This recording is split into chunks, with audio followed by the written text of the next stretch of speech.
The opinions expressed on this show do not necessarily reflect those of the Barbers Chat Network, our great partners at H&B Media, or any of our media peers. We're just five idiots who love sports and love to talk shit. If you're offended easily, then this show isn't for you. And for those of you who aren't offended easily, sit back, relax, and enjoy the show. Remember, it's only entertainment.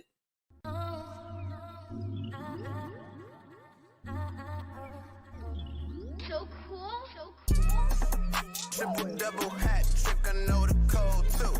Ice trade, go for trade, yeah we cold too. Getting paper on these player haters, old news. Money on the other line, so I'm not gonna hold you. Money on the other line, so I'm not gonna hold you. Money on the other line, so I'm not gonna hold you. Money on the other line, so I'm not gonna hold you. Money on the other line, so I'm not gonna hold. My agent just said we made 100 flat. Make it back and make it stack, this like no Steven Jack. Put my rings up in the camera like I needed that. Up in the air and at the rim is where I meet them at.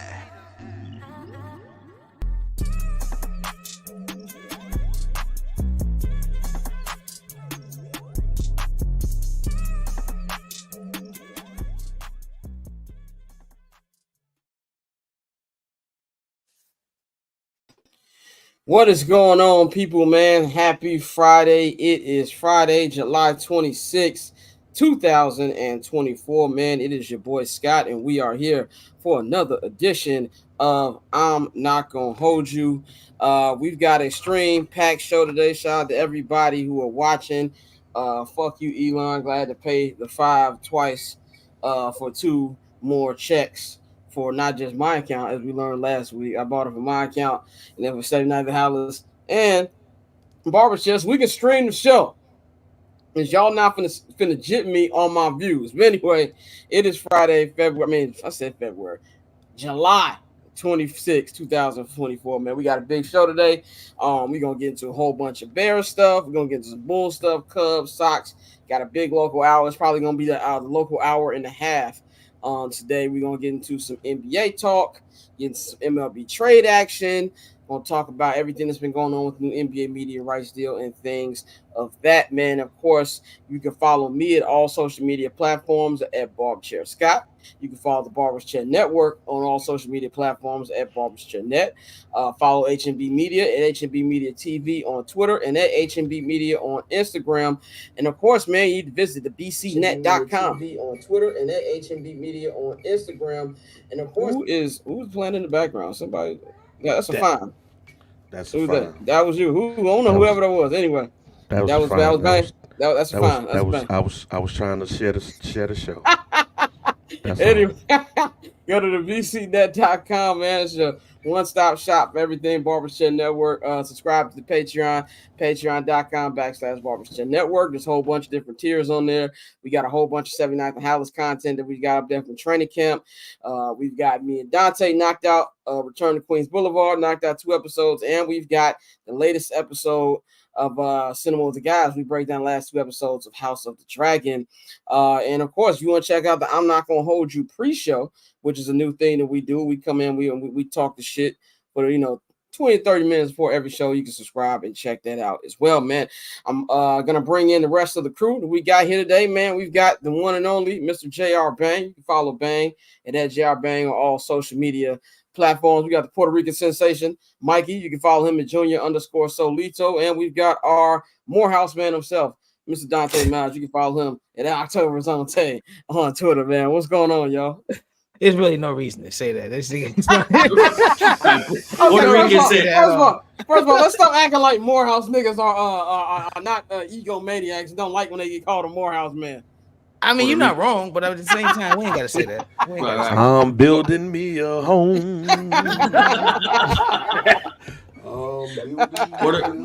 Puerto Rican sensation sound crazy, man. That's my XV video name. That's for when I log off. What's good, y'all? Yeah, I just want to publicly apologize. I was just trying to share the show, y'all. Hey, that's fine. That's fine. Just press mute. I thought it was. Like, I thought my computer was on mute. So Oh, when it started playing, that's why I was like, "What the fuck?" I thought it was on mute, man. Hey, no, apologize. that shit happened to me today in the meeting, right? So I'm supposed to be paying attention in this meeting. It's my big boss, it's the second in command, and I'm just like this, yeah. And I'm off to the side, and I open IG, and you just hear it's like fucking Kanye rants, and I'm like, sorry, how, sorry. That's my ringtone and shit. They're looking at me like, what the fuck? Like how, Sway? Yeah. That shit. No, I'm decent, bro. It's just been I've been surrounded with a lot of bad baseball, man. The Braves kind of falling off, Mike Harris, he had a setback, so he's out a little bit longer. So, it's been tough down You here. still watch the White Sox? That was a terrible fucking game yesterday by the Braves, bro. They tweaked awful, so hard. awful. They tweaked so hard. They got first off, they got fucked over by the replay review in New York. Laureano was safe at third base, or was it Laureano? Or who was it that stole second? That tried to steal third base. They ruled him out, even though he was clearly safe. And then Laureano jagged in extras. They look bad, bro. They're bad. Cooked. I mean, the NL is so bad that they may still stumble into the playoffs, but like they suck. Yeah, they don't look like last year's team. Fuck no. No, they do not. Let's get it cracking, man. We're gonna start this. We're gonna start every show for the rest of football season with the local hour. As Bang hits with the there we go. Local hour. The local hour, man. We're gonna call this the local hour and a half because we got a lot of stuff to go over, man. Let's start with the first thing that matters, and that is Chicago Bears training camp is officially underway. Last time we were on the show, we were talking about getting ready for training camp. And man, I am extremely tired. I said this on Second Night the House a couple days ago. You can check it out right now if you haven't checked it out already. We got a dope interview for Seven Night House. We sat down. Well, my brother sat down with TJ Edwards, and he only sat down with him because I lost a bet. It was supposed to be me, so I robbed y'all of a better interview style like myself because I lost a bet. We had a bet about which practice field the Bears are going to be practicing on 2 days ago. I said it was fields 3 and 4. He said 1 and 2, and I lost that because they've been on field 1 and 2 for about 4 straight days. So that's why he had this interview, and I had to be behind the camera. So check that out for the next episode of 7 Night House. Nice little conversation with TJ Edwards. Shout out to him. But man, it's been a different kind of camp. This is my third camp that I've been to. Today was the first day with full fans. They had a community day on Tuesday, which is basically where they invite, season ticket holders, different organizations that they work with in the city, local football teams from the suburbs and the city, you come through and, enjoy practice and, get autographs, get the whole full thing, but just not as much traffic as, regular day. So we had that on Wednesday, but today was the first full, fan practice, and it was cracking up in there, man. Like, don't get me wrong, I enjoy the practices where there's no fans because it's easy to get out the building. But this was fun because it feels like training camp when there's fans there. Number one, and the energy was there. A lot of Caleb Williams jerseys.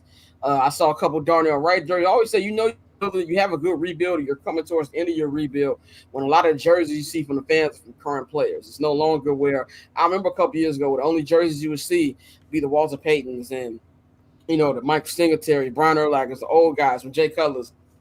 And not there's nothing wrong with that, and you also still see those, but it's been cool to see a lot more recent players and current players for these fans to be rocking. So that was fun to see as well. But all eyes have been on Caleb Williams. And my first week impressions, I said this on my Twitter a couple days ago. And I know I got a couple people upset about it. They felt I was still picking on Justin, which I wasn't. I was just making an observation.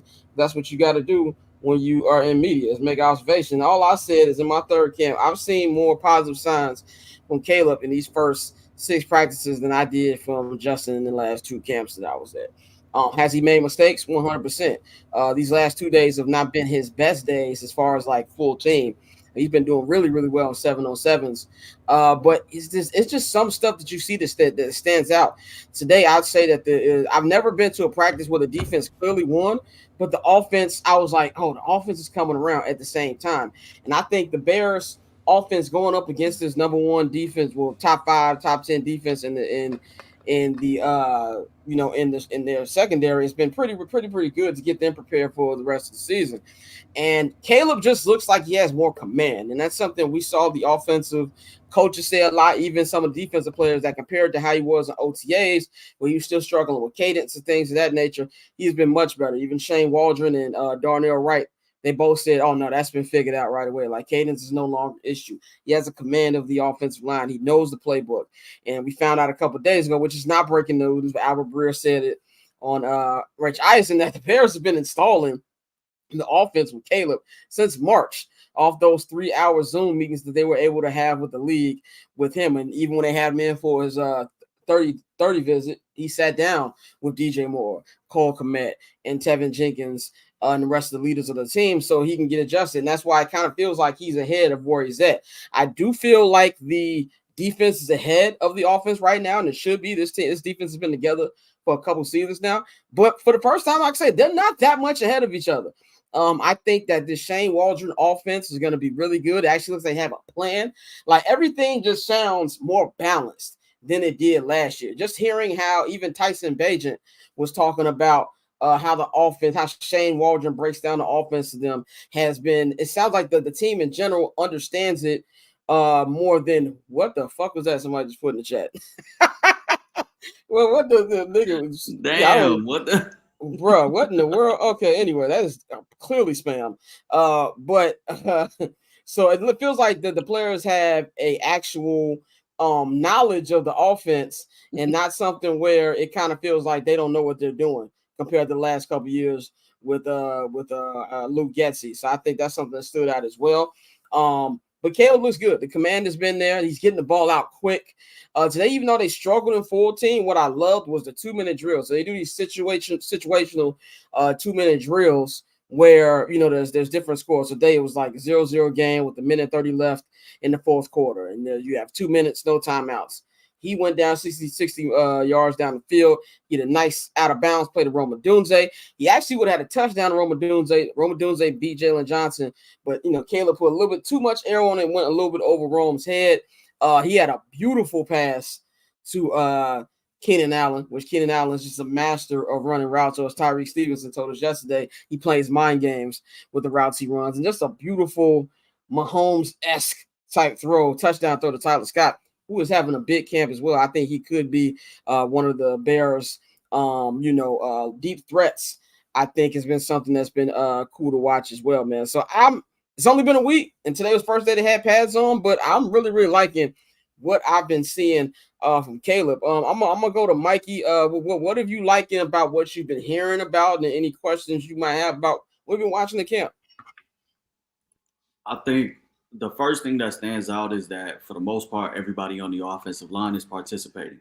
To see Nate Davis in there every day.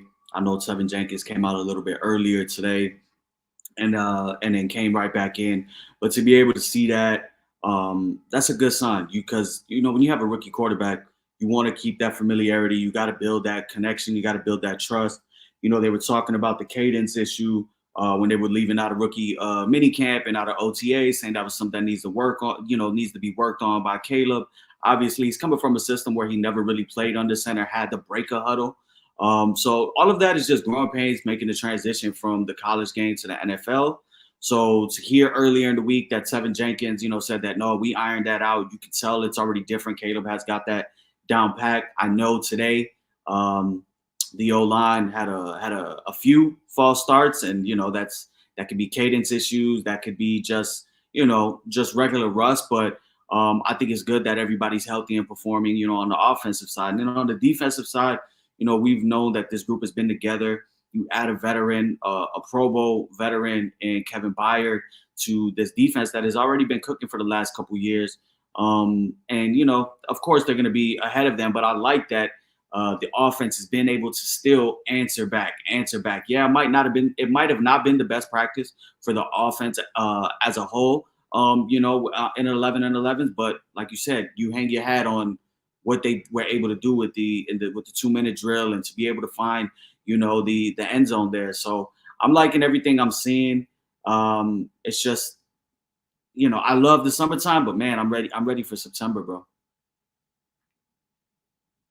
Yeah, I mean, I'm with you as well. I'm ready for that. I don't really lie. I don't really care about preseason games, even though I want to see that. I've been saying that I don't think that Caleb is going to play in the Hall of Fame game, but Flus did say yesterday that they are going over whether or not Caleb will play in the preseason game next And I week. was the one that was saying that I think he should play.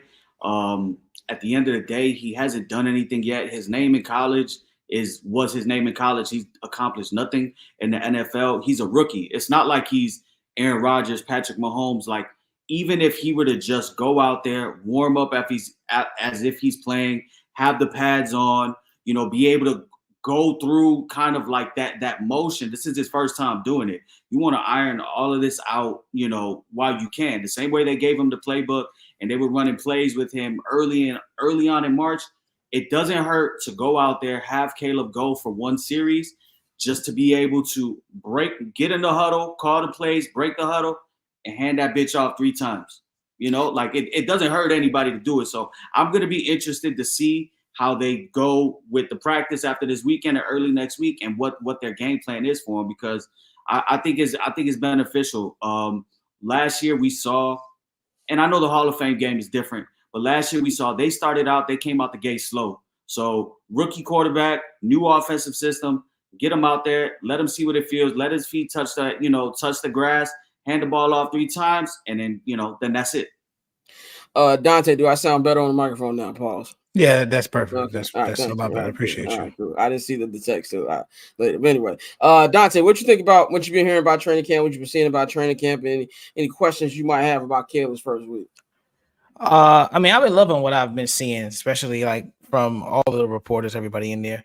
Hasn't been. I feel like people have been pretty fair and pretty honest about it. Like, people have talked about, like you said, him struggling with the cadence early on and different things like that. But everybody said that the splash plays are there, the wild plays are there. And that's something that, as a Justin fan, I know we did not hear it a lot, outside of him using his legs. So, I've really enjoyed the fact that people are saying, the arm talent, everything we talk about, it's there. Some of the throws we've seen that, the social media has put out, they didn't show too much of this, a few years ago. So as far as Caleb is concerned, I don't have, like I said, I told you, I don't have too many concerns about bro based on everything I've heard and now everything I've seen and him putting, his name behind a lot of these statements and actually just going out here and doing it. The veterans seem to have, taken to him, especially the ones who were critical before he got there. So the fact that they cool with him. And so I'm really more interested to see how it all plays out on Hard Knocks, and we get a real vibe for how he's connecting with his teammates and things like that.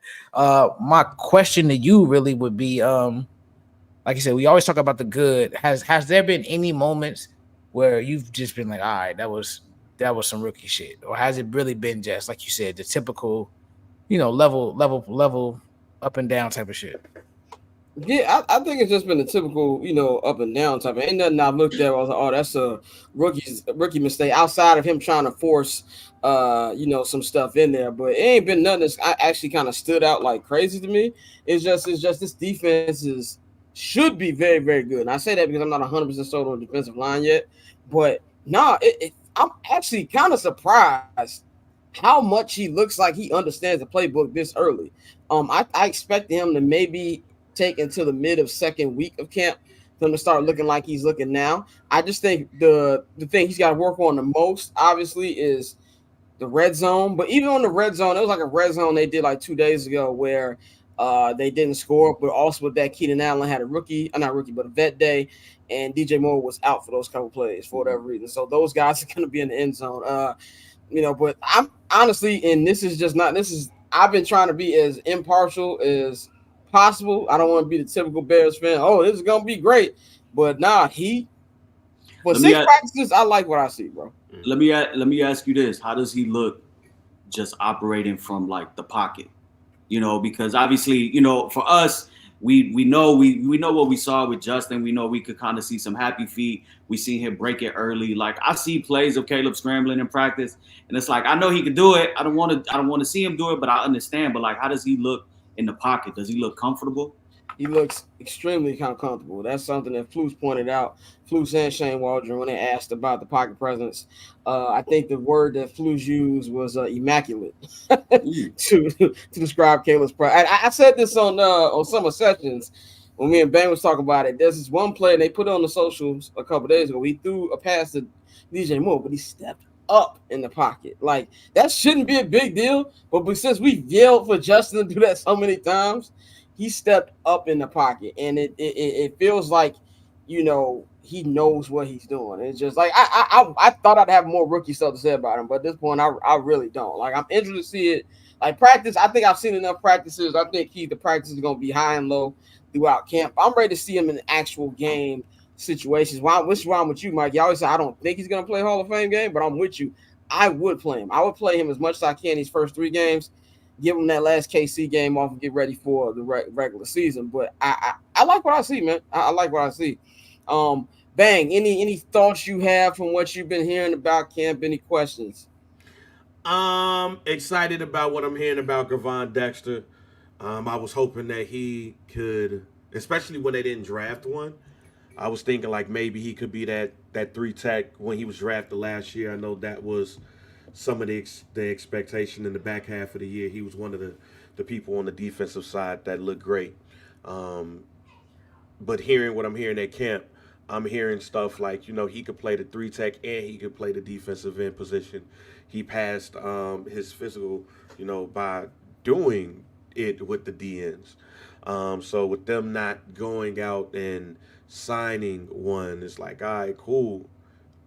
I'm liking what I'm hearing in some of the clips that we saw today with him being in the backfield, getting doubled right off the bat. Heard that on the Chicago Bears podcast.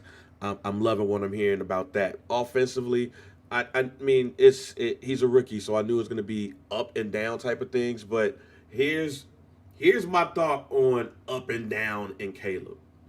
There's up and down when you're the 11th pick, and then there's up and down when you're the number 1 pick.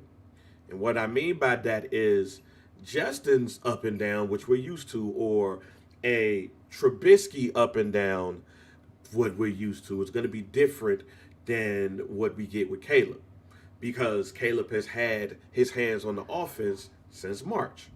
So there's going to be certain things that is going to happen quicker, or you're going to get over quicker, because he's been locked in on that playbook since March.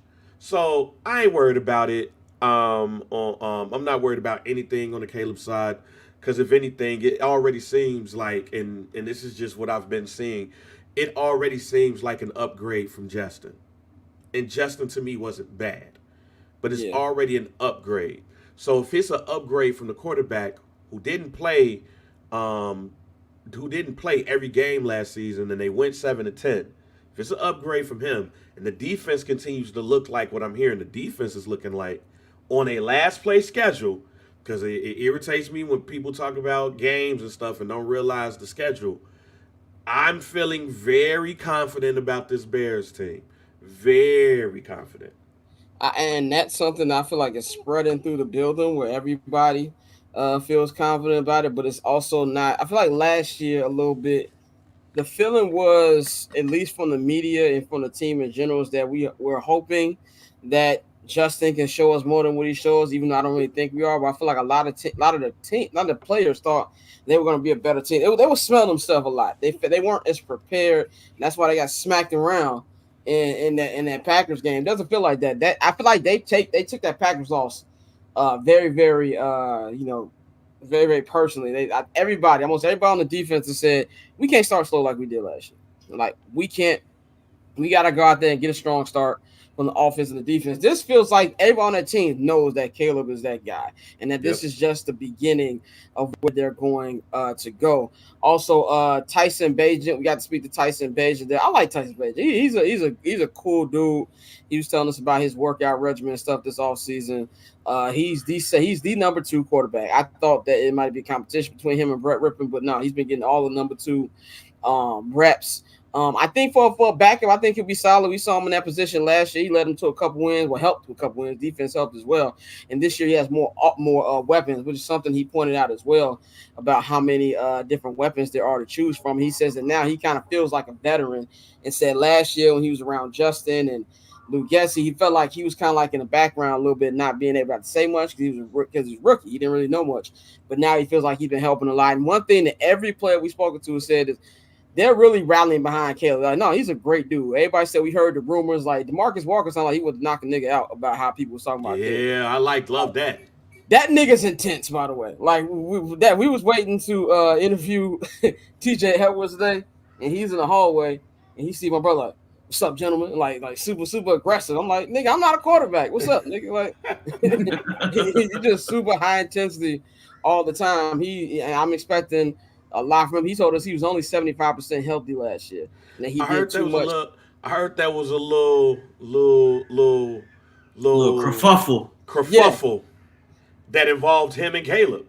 Or as Brad Biggs said, I don't know if that qualifies as a kerfuffle. He said, I think that would be a dust up. We were all in the media. There you go, dust up. There you go, dust level. Up. Yeah. Yeah. And I had no problem. My problem was when Caleb broke it up. I was like, okay, let's relax. Like, hands off the merchandise. Like, let's relax. But Ryan Bates loved that. He was like, no, that's my quarterback. That's the type of stuff you want to see.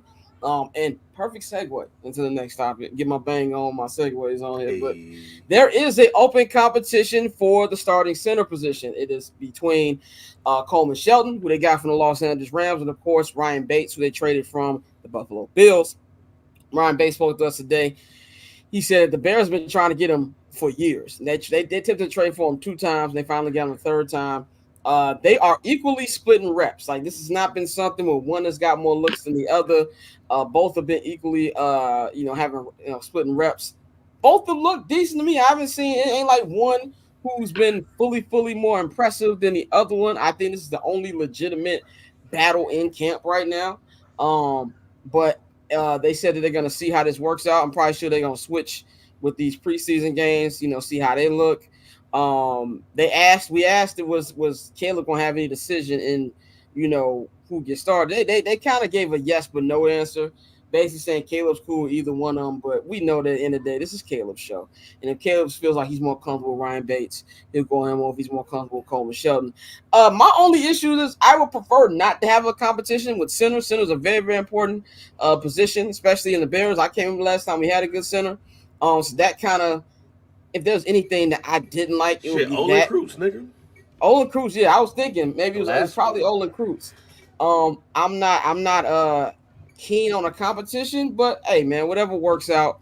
I think both have been, at least through camp, have looked way better than Cody Whitehair and things like that. But Mikey, I think we kind of talked about this a little bit. What do you think about a competition for center?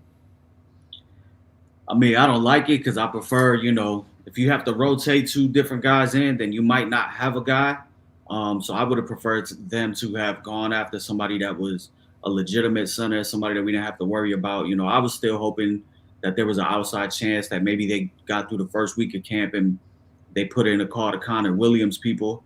But I think in the end, it might be Ryan Bates. I mean, what do you think right now as far as if you had to pick a leader in the race, who do you think it'll be? I think both have been pretty close, but if I had the gun in my head, I think Ryan Bates is going to win. They traded picks for him. Right. Ryan Poles has been in love with this nigga for years. I think ultimately he will win it when it's all said and done.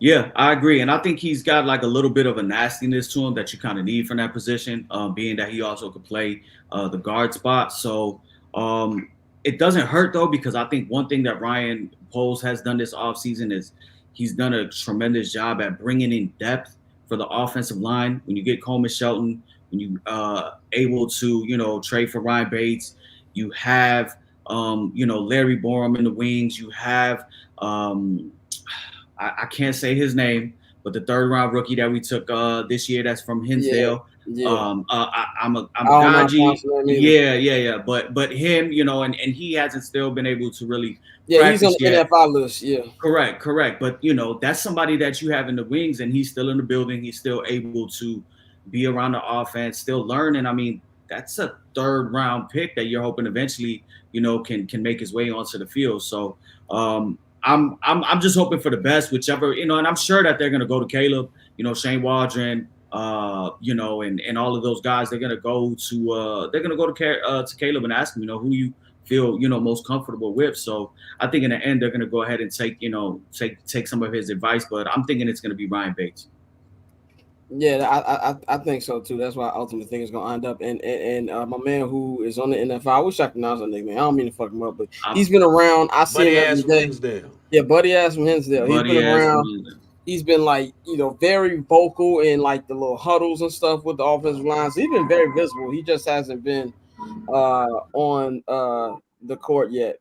Not court, but the field yet. Bang, what you think about this battle? Does it concern you that we have a battle for center?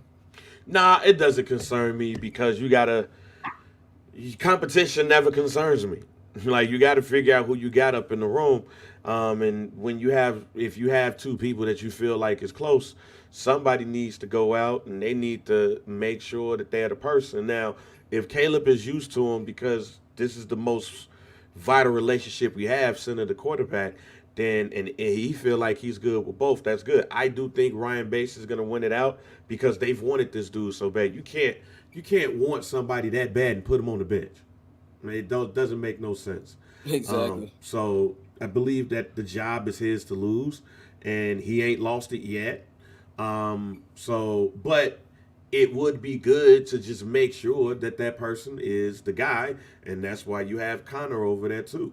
And he can be a swing guard. We've all seen, even though he's practicing, we've seen Nate Davis deal with a lot of adversity while he's been on the team. So there's that.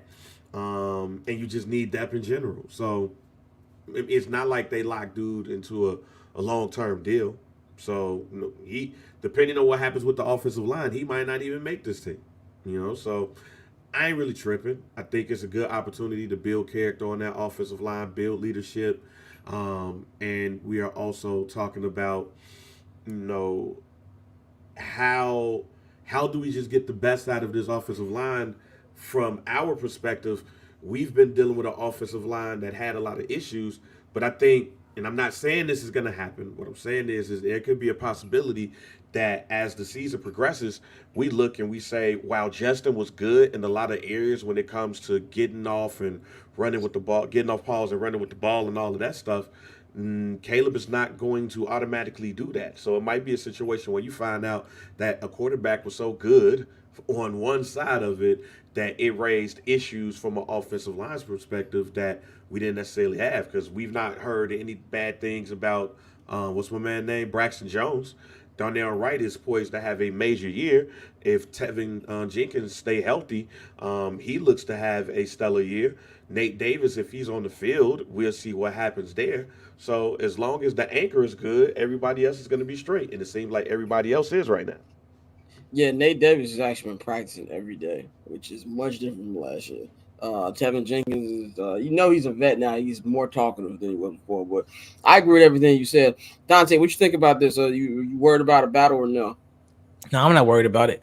Like Victor said, bro, we got two veteran centers that came from really good offenses, and that's why my concern was lessened a lot. When you look at the offenses that they came from, I think they'll be able to help Caleb in his development as he tries to transition to the league. So as far as concern, I don't have much. I feel people when you want just a guy at center, especially when you have a young quarterback. But at the end of the day, if they both can help him identify the coverages, slide protection when necessary, and just take some of that off of his plate as a rookie, and it's a win for me. And also like we said, our centers have been fucking terrible. So it won't take much to be an upgrade. So just for me, more than anything, even with the quote unquote battle at the center position, I just want continuity on the offensive line. I don't want all these subs in and out. Obviously, you're gonna have to rotate guys sometimes, but I want R5 to be able to actually just build together, grow together. So hopefully, if it is a battle, that it's solved, it's settled quickly, and we just get R5 and we let them roll and let them grow with Caleb. Definitely. I want to answer this quick question in the chat. The Orlando police said, "Do you still believe Herbert is getting cut traded?" Yes, I do. I've been saying all along. I think that's going to be my surprise cut or trade. I don't even know if it's that much surprise. And not that he's even having a bad camp. I think Herbert's been what Herbert is. Like this, he's just there sometimes. DeAndre Swift is a fast motherfucker. He's hard to tackle. DeAndre Swift looks like, that nigga's owed every dollar that he's getting paid. I just think he will, because Roschon has looked good in the little time he's gotten. And we all know when it comes to draft, who's your guy? Khalil Herbert is one of the people left over from the Ryan Pace era. And I think that they're probably, I don't know if you get much for him from trading him, maybe a 7th rounder or something like that. But I do believe that I would be shocked if they come into the regular season, the final 55 or 52, 55. I don't know which number it was. 52? It's 52, final 52. Yeah. So if he makes that, I would actually kind of be shocked. I think that he will be on his way out just because, just because of the youth of Roschon Johnson. He said Roschon Johnson showed nothing last year run wise. He can block, but I mean he also wasn't healthy last year. He didn't really participate in camp at all last year, and then even when he played, it was very very small moments. And also we got another Luke Getsy, was a dumbass, so he didn't really know how to use him as well. Says you can find a 3rd running back anywhere, should be able to trade club. Maybe, I mean, a lot of teams, I don't know how many teams trade for running backs. A lot of people like hoarding their draft picks. So whether it's a trade or release, that's my shocking or surprise. And it might not have to take place in the summer. You maybe run with him as on your depth chart and as your number 2 back up until the season, and you wait until somebody gets hurt and then maybe able to flip him for a 4th rounder before the trade deadline. That could happen as well, man. I want to spend the next 10-15 minutes before we move on to the Bulls to talk about the defense, man. And this is something that caught my eye when Flus was talking a couple of days ago. He said that Eric Washington had been calling plays in practice. He said that this just trying a lot of stuff, and that they've been having good game plan meetings and things like that. I see, Mike, you were very vocal on Twitter about your opinion on this, so I'm gonna get the floor to you. What do you think about him calling plays in practice? We don't know if this is gonna mean anything. We asked Eric Washington about it. He really didn't really give us an answer. What do you think? What's your takes on that? I mean, I personally would have preferred.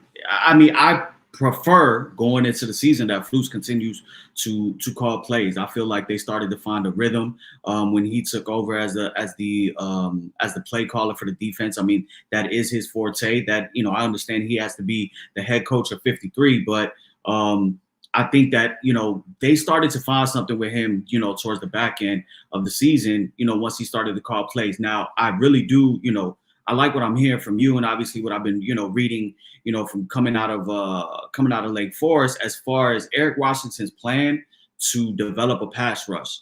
That's something that we really were lacking last year. I mean, we can go back to the Cleveland Browns game. I mean, they were getting there, but they kind of weren't getting home, when we needed it. You can think about it in the Lions game where they kind of let them creep back in, weren't able to put Jared Goff on his ass. So I'm liking that. Obviously, Gervon Dexter is going to be key, because if he can be that dominating 3 tech that they need, then this is all going to come to plan and come to fruition with what Flus wants in his defense. So I hope that Flus is the one calling the plays, but I mean, we'll see. It's camp right now. I think, I've seen around at some other, I've looked around at some other teams, and I know that there's some offensive-minded head coaches that normally call plays that are letting their OCs kind of call plays now early on. I don't know if this is a training exercise to get guys ready in case that they need to switch to them, or preparing guys for the future, for potential head coaching positions. But I mean, it can't hurt to have somebody like that learning and being able to know what it's like to call plays. But I would prefer that Flus continues that momentum. They continue to hear that voice, and they continue to run, with him being the leader on the headset. Yeah, I think that first of all, I don't think nothing's gonna come from this. I think this is just practice shit. And like Flus has been saying since starter camp, we're just going through a whole bunch of things, seeing what works, see what doesn't work. I don't really think for me personally, I don't really think it matters too much. I think if I had to pick one, I would prefer it would probably be Flus, because of the hot streak they went on after they got rid of Freakman and moved him to be the new defensive coordinator calling plays. They looked real solid. Freakman. Yeah. But I don't have a problem with defensive coordinators doing what defensive coordinators do, and that's calling plays. Either way, it's fine. I think it's the same philosophy. They're in the rooms. Flus can tell them what he likes and what he doesn't like. Either way, it's perfectly fine with me. But that kind of transitions to this final Bears topic that we have about the defensive line, which has been my number one concern all off season. My concern has been about needing to get help for Montez Sweat. Montez Sweat had a big second half of the year. Of course, the Bears had not a good pass rush. They were really good the last couple weeks of the season when they got Montez, and Yannick was playing real good alongside Montez before he got hurt. But I always said that I wanted them to add something more in the offseason. And Ryan Poles said in his not an introductory, but his media day press conference when camp started last Friday that they're kind of good with the roster as it is right now. They're going to evaluate, and if there is time to add a vet, they will do so. That's my biggest concern. I think today was the first time you could really judge the defensive line because they were in pads. They looked fast. They looked quick.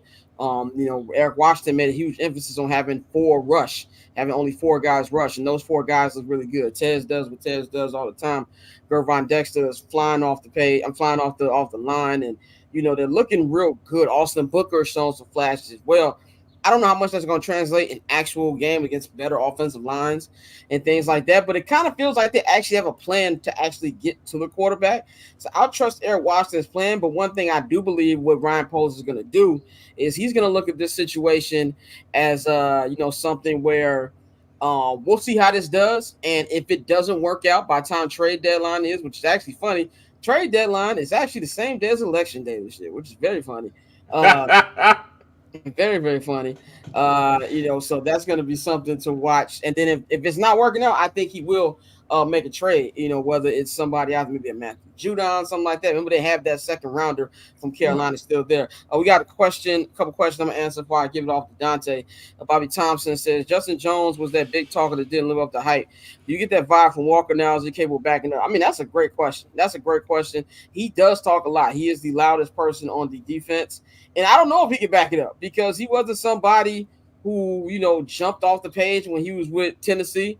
When they actually signed him, I kind of looked at him as more as depth. But the way he's been talking is that, he wasn't really healthy last year and that he can really do more in this defense. So I don't know. I hope he can, because if he can, it takes the D-line to another level. But I think the difference between him and Justin Jones was I feel like DeMarcus Walker, his talking isn't just I'm just talking to be talking. Justin Jones seemed like he just one of them niggas that just talk, just he like to talk, just like he hear himself talking. So I think that if he does, it will help them tremendously. But I don't know. That's something to look at, because if he doesn't, that's going to be something that's not going to help him at all. Another question from Victor: how does Jake Martin look? Seems like they were hyping up. Yeah, Jake Martin had a good week at camp. I don't think he's anything more than a backup. I don't think it's going to be anything more special than what he is, but he's shown some flashes this week.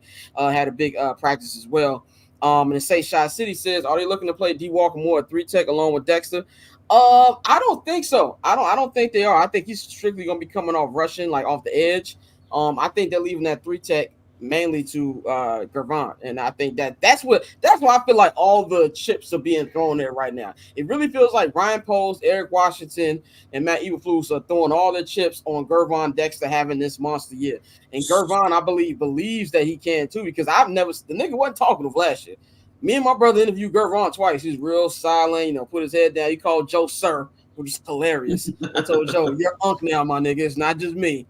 So it looks like that they're betting the house on him. And as far as what we saw today, it was good. Would you say you're looking at Montez Sweat on the outside, Andrew Billings, Gervon Dexter, and then DeMarcus. Walker, and then DeMarcus? Okay. Yeah, that's what I think it's going to be. Dante, what do you think about Poles standing put with the defensive line? Do you have any concerns about it going into the season? I think this is one of those things that, when you hire Eric Washington, it's kind of like the Craig Counsell with the Cubs move, where you're trying to maximize the talent you already have on the roster. He's known for doing that with defensive lines everywhere he's gone. And so now with a full year Montez Sweat, we already have the pieces that we want to see do more. And I think this is a guy they expect to get more out of them. So I don't really see it as a problem. Also, I think we also just continue to forget that we still have a lot of flexibility. Like, we have 9 picks next year. There's cap space. There will be players that come up for a trade. I know it's still a pie in the sky thing right now, but if they don't pay Micah Parsons, then that option is out there. It's still going to be pieces available for them to add to it if they need to. So I think right now, with all of the pieces you've added on offense, with how good your cornerbacks are, your linebacking core is good. I think you're at a point now where it's like, okay, let me see what I can do with a full year of Montez and the effect that he has. Like we saw Washington has been moving them around the defensive line. So just seeing how he can impact the scheme from different positions, I think that may be an addition without us going out and spending money. And so, yeah, like Victor said, bro, we know Poles is good for an in-season trade. So if he can go get some talent, even if it's not a big name like Micah, if it's somebody that just can come give us 6 or 7 sacks, some shit like that, that would be, icing on the cake for him because he's already put a lot of pieces in other parts of this team. So I don't think it's a concern. I think it could be good we can go into this season as is, and this is still a team that the defense is going to be expected to be a top 10 defense. Bang, man, what you think about the D-line, man? Any concerns for you? No. I just want to see Gervon Dexter because this version of Tampa 2 or any version of Tampa 2 is very dependent on the 3-tech. When you look at Warren Sapp out there with Tony Dungy, even when Tony Dungy was with the Minnesota Vikings as their defensive coordinator, John Randall had his best years. You can just go down the line of any version of this defense and look at the 3-tech and see how important, not only how important that position is, but I just named you 2 players that's currently in the NFL Hall of Fame, in the Football Hall of Fame, and are both one of the best defensive tackles of all time. With that being said, if you have Montez Sweat and you have a Gervon Dexter that's collapsing the middle and getting after it, then Billings' job as the run stuffer is easier. Whoever is on that other side job is much easier. Walker's job is easier. Austin Booker's job is much easier. It's damn near impossible to double team at this point because then if you double team, then that means that if you double team him, that means that somebody's getting off. Pause. And once that happens, it makes the whole front 7 better. We already have a nice defense that has some dope linebackers. Y'all just talked to TJ Edwards. He's the unsung hero of the defense. Tremaine Edmonds. They do a lot of nickel, but when Sanborn comes out there, he out there killing it. And then most importantly, on paper, you probably have one of the best defensive backfields in the NFC. So if that defensive line it improves in any way for Gervon Dexter being a good 3-tech, just good, consistent, boy, that defensive backfield is going to have a field day. Yep. Kyler is going to probably be the person to me that benefits the most in the slot. But of course, you already got JJ. You got Kevin Byers, who comes in with a lot of experience. You got Brisker, who could probably stay healthy because it's going to make things a bit easier for him. How that defensive line goes is how that defense goes. And if Gervon Dexter is the perfect 3-tech for this defense goes from top 10 to top 3 and not 3. Yeah. I think just the one thing that we gotta also understand, like, this is not a one and done season for the Bears. Like, I know there's a lot of excitement. I know that we're all, super hyped for them to get on the field, and we think that they can be a surprise team and make a run. But Ryan Poles is going to continue to play this how he has been. This isn't the finished product for the team.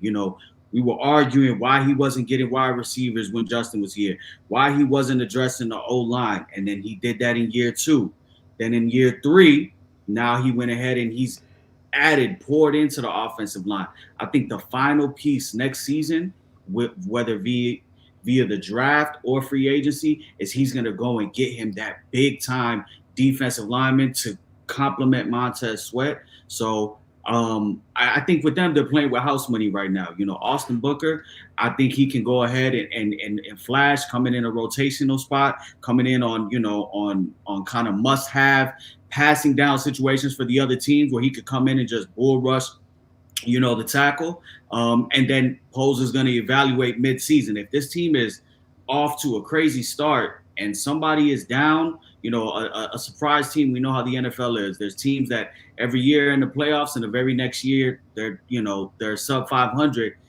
He's going to evaluate this team as we continue to go on. And if he can go ahead and pull off a trade this offseason, like Vic said, he'll 100% do that. If not, I think next year is the year where he'll 100% just pours into that line. And that's the crazy thing, real quick. That's the crazy thing, Mikey. I don't think they're gonna need that. We got all of these picks. We still gonna have money, and if Gervon is who we see the first day in pads, and that's not even the top of what he can do, you're not gonna need that at all. Like you're not gonna have to go out there and spend capital or spend a lot of money on Micah Parsons or anybody because you'll have the perfect person for it. The perfect person for this defense is not a defensive end to complement Montez Sweat. It's that 3-tech. You get that person in that spot, everything else falls in place for this defense. And you can now use that money to re-sign people. You can use that money to re-up DJ Moore. You can use that money to pay to re-up on a couple of things, shore up that offensive line because Ryan Bates could be the person for now, but we got to make sure that we see that. You decide to re-up on Tevin or not? Tevin has expressed that he wants to re-up. The Bears like, oh no, Playboy, we're gonna wait and see if your ass can stay up on this field, So they can use that money to go elsewhere if Gervon Dexter is the 3-tech that we need. So, and that's what I'm praying. Like, that's literally what I want. If he's the guy, we don't need shit else. We straight on defense. I think both of y'all make solid points because one, I think that what you were saying, Bang, is what been Ryan Poles' plan from the day one is to make this a long-term thing. Outside of the 80s, in the Super Bowl era, the 80s was the golden era of the Bears football in the Super Bowl. They won a Super Bowl. I think they went to like 3 or 4 NFC championship games. They won a division like 6 or 7 times in the 80s. We have not had anything even close to that since then. It's been one-off years. You have the 2001s, you have the 2005s or 2006s, 2010, 2018. We're not even going to include the COVID season because whatever, nigga. But like, it's been one-offs. This feels like something like you just said, Mikey. It's a long-term play. But even if, let's just say, Gervon doesn't do that, or he's just decent, he's not the 3-tech giant that we hope he is. You got the stuff to go out there and make that move if you want to. And I think that's why what puts the Bears in the best position. They can go either way they want to, man. And that's why I think it's perfect about it, man. We're going to roll around with our local hour coverage. By the way, I will not be at camp tomorrow, so don't be expecting any updates because, nigga, my knees feel like golf balls right now. So I'm going to be doing nothing but laying in my bed and watching TV this weekend. I'll be back on Monday. But we're going to move on to Dante's favorite topic to talk about, and that is the Chicago Bulls. We're going to talk about the Bulls. We're going to talk about the Cubs and the White Sox. Mike, you've put a very interesting graphic in the chat. I'm going to read off Chicago sports overall record in 2023-2024, and this is why we're hoping that the beloved Bears do so well because the White Sox currently are on pace to have the worst record in the history of Major League Baseball. They're currently 27-78. I think they're on a 12-game losing streak. You got the Cubs. They're 4. Go ahead. My bad. I just want to say, me and Mikey called this. Like we said, this is going to be all-time record bad, like before the season started. But go to continue. To be fair, Stevie Wonder could have saw that coming. But all due respect to my cousin Stevie Wonder, we're not gonna get into that story again. Anyway, but the Cubs 49-55, they're still in the wild card race because the National League is like the Eastern Conference in the NBA, but they've been bad. The offense has been ridiculous. The Bulls made the play in with 40-44. They have traded. Sign a trade with DeMar DeRozan. They're still trying to upload. Get Zach the fuck up out of here. And then the Blackhawks 23-53-6, but they have Jesus Christ on ice, which is kind of bizarre, and they just got somebody number 2, so they're building some things in the right way. The Sky 10-14, but the WNBA is weird. Angel Reese has been hooping. They're in the playoff race as well, but a lot of things really determine on what the Bears are going to do. But the guys on the West Side, man, first. I don't know if I'm banging. Am I pronouncing his name? Is Mastas Buzelis? Does he pronounce it? Mastas Buzelis is what I keep hearing. I was not aware of him prior because I didn't know anybody in this draft outside of Bronny. And the only reason I knew of Bronny because he's LeBron James' son, not because of what he actually does on the basketball court. But unnecessary. It wasn't really unnecessary because niggas be doing a lot. No, I don't want to get to another Hella Bronny rant. unnecessary. It's nothing to do with Bronny. I have nothing but love and respect for the kid. I hope he has a great career. But if I get another House of Highlights highlight tape, it's 3 minutes. Bronny James, 4 points. What are we doing? Well, I don't blame Bronny. I blame the media. But anyway, so Bang was one of the people talking about Mastas months ago, like almost a year ago. He had a really, really good summer league. Now, granted, it's only summer league. It don't really mean nothing come actual playing time, but it looks like the Bulls might have a guy here. I don't know what they're gonna do with the rest of the team. Alex says in the chat last October, Mastas was projected to be number 1. Yeah, 100%. He just had a down shooting year in the G League. Yeah, somebody called him Agon James. Come on. That was a good one, Agon James. And what Bryce is aiming? but yeah, so Mastas has been playing really well. He looks like a guy who, for his height, looks like he's gonna be able to come in and make an impact right away. It doesn't feel like the Bulls are gonna be able to trade Zach LaVine before the season starts because, as we know, draft picks, especially first rounders, are something with the new CBA aren't something a lot of teams are willing to give up. And the Bulls have to package some picks just to get rid of Zach LaVine. We haven't really heard anything on the Vooch front, so we don't know if they're going to be. I got a new one real quick, Scott. I got a new one real quick. Sit down and jag for flag. Hey. That's what they better do. Pause. That's what they better do with Zach, fam. Don't have Zach come in and jail with niggas and they be fake decent. Nah. Sit down and jag for flag. Pause. I agree, but we gotta find a new slogan, brother. We can't. It don't have the same flow as doo-doo for Juju. You feel me? It ain't shit else. It ain't shit. Or for Shador. It ain't shit else to do for flag. Ain't shit. You can't rhyme shit with flag. Stupor for Cooper. That don't even sound right. We are at a point. We already be bad for flag. There we go. The fact of the matter is you got to jag this season off and be as terrible as you can. I don't think they will be if they keep Vooch and Zach. That's what I'm saying. Or even if they move Zach and keep Vooch. Beat Poof for Coop sounds too Caucasian, is my brother. That sounds like a 6-year-old Caucasian kid. You trying to get the Caucasian big three? No. But these Caucasians got swag. You see what goddamn Cooper ass was doing to that damn U.S. team, and you see Mata still got a ways to go with that jumper. I watched all of some league games. He still got a ways to go with that jumper, especially behind the arc. But I love this man's moxie. Yeah. I love the fact that this dude going after it. He ain't playing. He gonna talk his shit. And he gonna go. And that, to me, gives me all the confidence that they got somebody, because you can't be up in here. You can't be up in. Well, let me phrase it like this. He could have went to school. He said, nah, I wanted to go play in the G League. I want to start playing with NBA-type players. It just didn't work out the way that he wanted to. But he was still out there with the confidence that said, nah, I'm with it. And he was projected in October to be the number 1 pick. And they projected him to go as early as 5 to Detroit. So when Detroit didn't pick him, I was like, okay, I think he might drop. I bet. It's lit.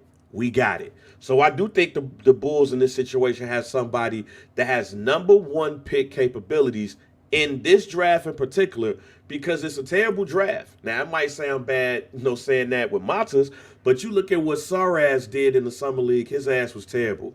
Sorry ass. The other dude that was the number 1 pick, he was halfway decent. You know what I'm saying? A lot of these picks in the summer league struggled, and you had a lot of people in the late first round, early second round that was out here with the dog mentality, because around that you gonna get dog mentality. Like, shouts out to Terrence Shannon. But I do believe that the Bulls have somebody with this one, and somebody who's going to get in your face and get in the other team's face and tell them it's not a game out here. I just hope that the Bulls be terrible enough to be able to get enough chances to get that number one pick. I know I keep saying Caucasian Big Three for hilarious comedic purposes, but when you have Giddey, who looked great in this Olympic session, he looked real good against Team USA, had some near triple doubles in a number of these games. You got Mastas, and then you can end up with Flag. Oh man, we will add Kobe White to that. Kobe White's been hooping. I'm with you. Like, I want them to be bad, bro. Like, sit Zach LaVine to you. I'm gonna be real. You might take the L on Zach. I'm not gonna lie. I'm not saying that you gotta. If I don't want to give up picks, especially with the way that the Bulls been giving up picks, you gotta do something, bro. I just don't believe you can start this season with him on the bench. I mean, with him on the roster. And like you said, they might have to suit him. Like, oh, we're not gonna play him until we find him a deal. Whether you sit down with Rich Paul, because let's be, Rich Paul controls the NBA. Sit down, Rich Paul. Yo, we gonna send Zach to where y'all want to go. And even though it's not gonna be a perfect deal for us, we got to get this man up out of here. And Boots, you can send him wherever you need to too. Even though they'll be bad, I can watch bad occasionally. I'm not gonna be watching these niggas every day. If I can watch a Kobe White, a Mastas, a Io, and guys like that while they're losing games, they try to go get you a Cooper Flag. That I can be with. I don't. If they're gonna go all the way in with it, go all the way in with it. Don't half-ass rebuild, bro. Yes, it's the lottery. No guarantee. This ain't the NFL. It's not Major League Baseball. Or worst record automatically gets the number one pick. But give yourself a chance to get in there, because that's some bad teams in the NBA. Now, you'll be competing with the Wizards. You know what I'm saying? You competing with the Pistons, nigga. Like, you're going to have some competition. And Zach LaVine being on there is not going to help whatsoever. Dante, I'm going to go to you first because I know you hate these niggas. Is there anything positive you got to say about Mastas? Shout out to Mastas. No, I like his game. I like what I saw from him.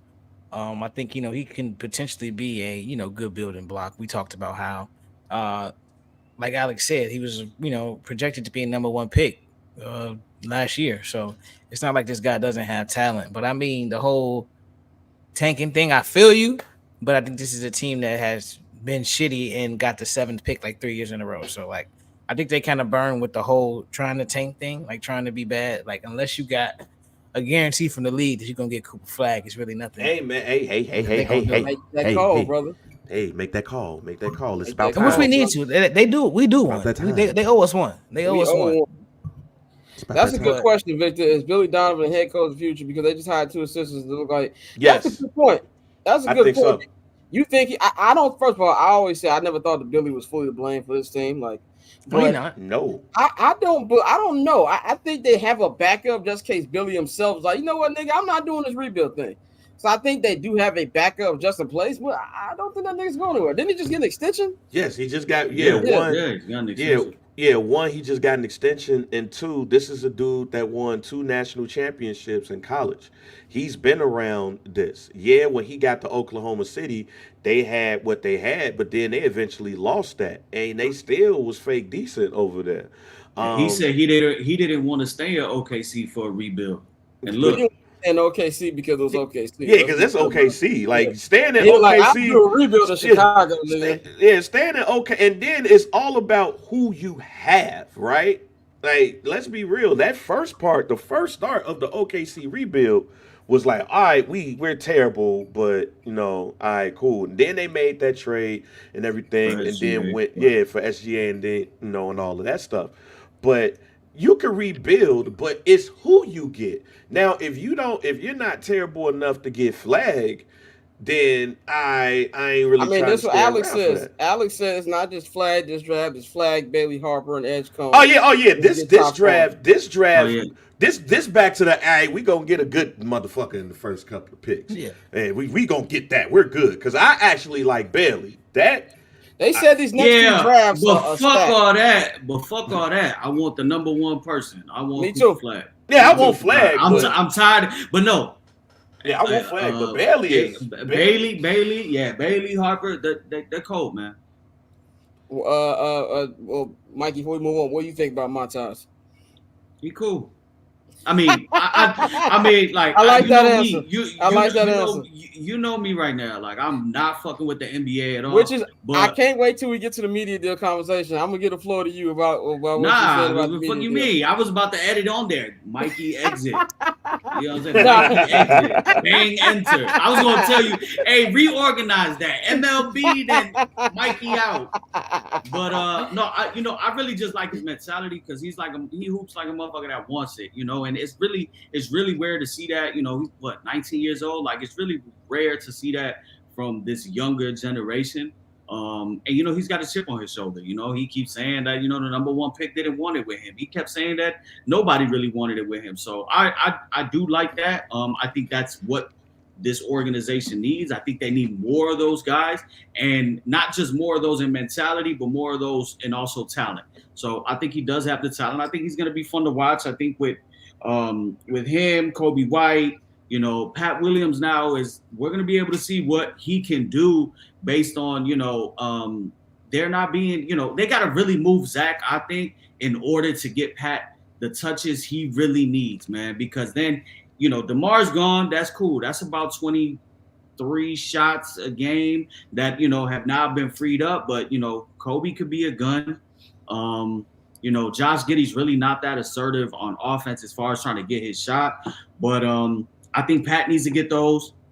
I don't want to see an offense where they're playing through Vooch. That's why I really would like them to move Vooch because there's no point. Like, I don't see no point in being a play-in team with this team. Like, just be all the way bad. Nah, let Kobe continue to develop. Let Giddey, let them have a floor general that can get them to the spots. Let Pat Williams finally ascend. Let Mastas, let these younger players actually hoop.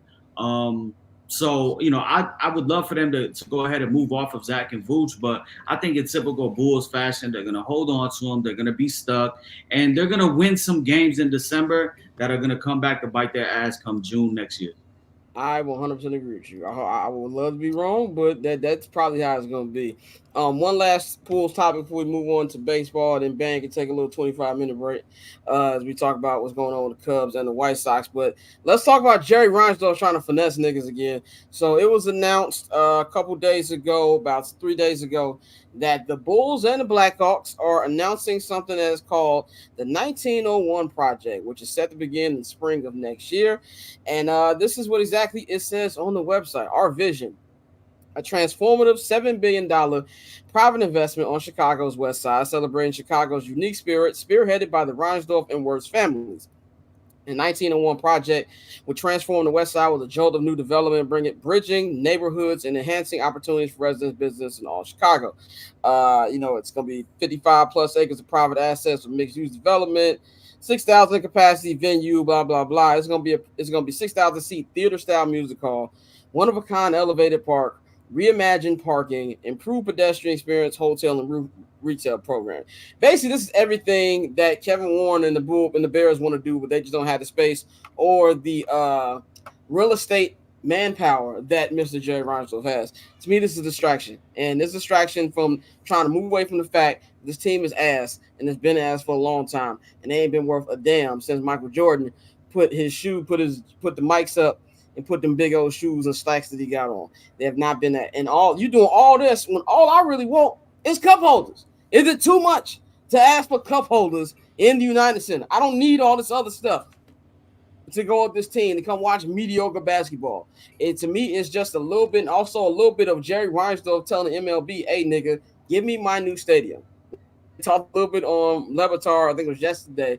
David Sampson said that Jerry Reinsdorf is false threatening the MLB that, I'm going to get the team to move if y'all don't give me my new stadium, but the MLB isn't budging. I mean, to me, this is I just had to bring it up because it's a topic this week, but who fucking cares? Like, but build a good basketball team, my nigga.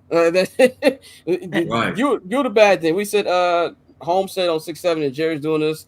Also, the city with upgrading the UC. Yeah, whatever they trying to do, give me a better basketball team, my nigga. That's what I'm at with this one. It's Sly. You about to get and the whole threatening to move the White Sox. The league is not going to let you leave the third largest market in America. It's not going to fucking happen, bro. We're always going to have two baseball teams. Threatening to go to Nashville. First of all, Nashville already has a ownership group in place when they do get an expansion team, so that's dead. Like he's stuck in Chicago. Like Charlotte said they don't want him. Yeah, spend your money, bro. Like it's nothing else you can do. Like he can the same parking lots that you own on the fucking South Side, dickhead. Try to renovate something around there to get you some money, and then that will help. But like, no, this is still look. As a West Sider, I'm just happy that we're revitalizing the West Side. That's it. Like, make the West Side great. You know what I'm saying? Make it look good. Make the it West great. Side Child Project. Yeah, the West Side. The Out West Child Project. Yeah. So that's what I like about it as a West Sider. Make that joint look good, extending it. We gonna see the residual effects in some of those other areas. So I'm with that. And if they smart, yes, you're right. They do that on the South Side too, in that area. Yeah. Make that joint good. Or bring that motherfucker, bring the White Sox to the West Side too. You know what I'm saying? Hey, build that shit right there. Get buy some more shit. But Scott, you're right. None of this shit matters because you are the reason why we have a shit product. We can blame AC and West Side all we want to. We can blame the general managers, the presidents, and all of that. But you are the main reason why we got a shit product. And even if the Bulls was terrible, like you just said, if we know that the trajectory is up, we could deal with some losses, a couple of bad seasons to get to where we need to get. We've been in basketball hell for damn near 10 years, my nigga. Fuck that. Yeah, I'm with you. Yup. So let's move on, Bang. You can either chill and let's talk baseball. You can go do your thing for a couple minutes. So Bang, we're gonna bring you back in about 20 minutes. We're gonna talk some Chicago baseball real quick, man. We're gonna talk about what's been going on with the Chicago Cubs. Chicago Cubs have not been doing good. Like they've been trying to be fake, get back into the race with a couple wins, but this offense has been struggling per usual. As I see right now, they are 49-55 last place. They're 11 games behind first place Brewers, and they are basically sixth in the loss column of the final wildcard spot. Mikey, this was your topic. I'm gonna give the floor to you, my man. Go ahead. No, nothing. I mean, it's just kind of, the state of Chicago baseball on both sides is fucking embarrassing. If the Cubs didn't have that kind of hot April, I mean, they would legitimately probably be, in Oakland A's, Colorado Rockies, Chicago White Sox territory with their records. So I just, want to go back and kind of just show people where, the Cubs have been. I think the Cubs, obviously we know that the Cubs are the favorite team, baseball team in this city. They get a lot of love. They continue to sell out. They have a cute little fucking song when they win. And a delusional fan base who doesn't know when their shit stinks. 100%. And a delusional fan base that every time the ball's hit in the air, they think it's a fucking home run, but it's a fucking pop-up to the fucking shallow center field. But I digress. I don't want to shit on them today enough than that they're already shitting on their fans. But I think it's gone under the radar how bad they have been over the last few years.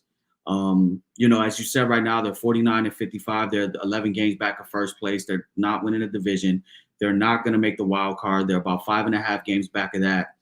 Last year, they finished in second place in division with an 83-79 record, but 9 games back of the division. 9 games back. No playoffs.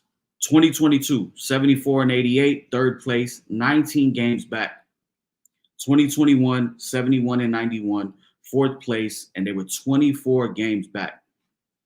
This division is not the AL Central.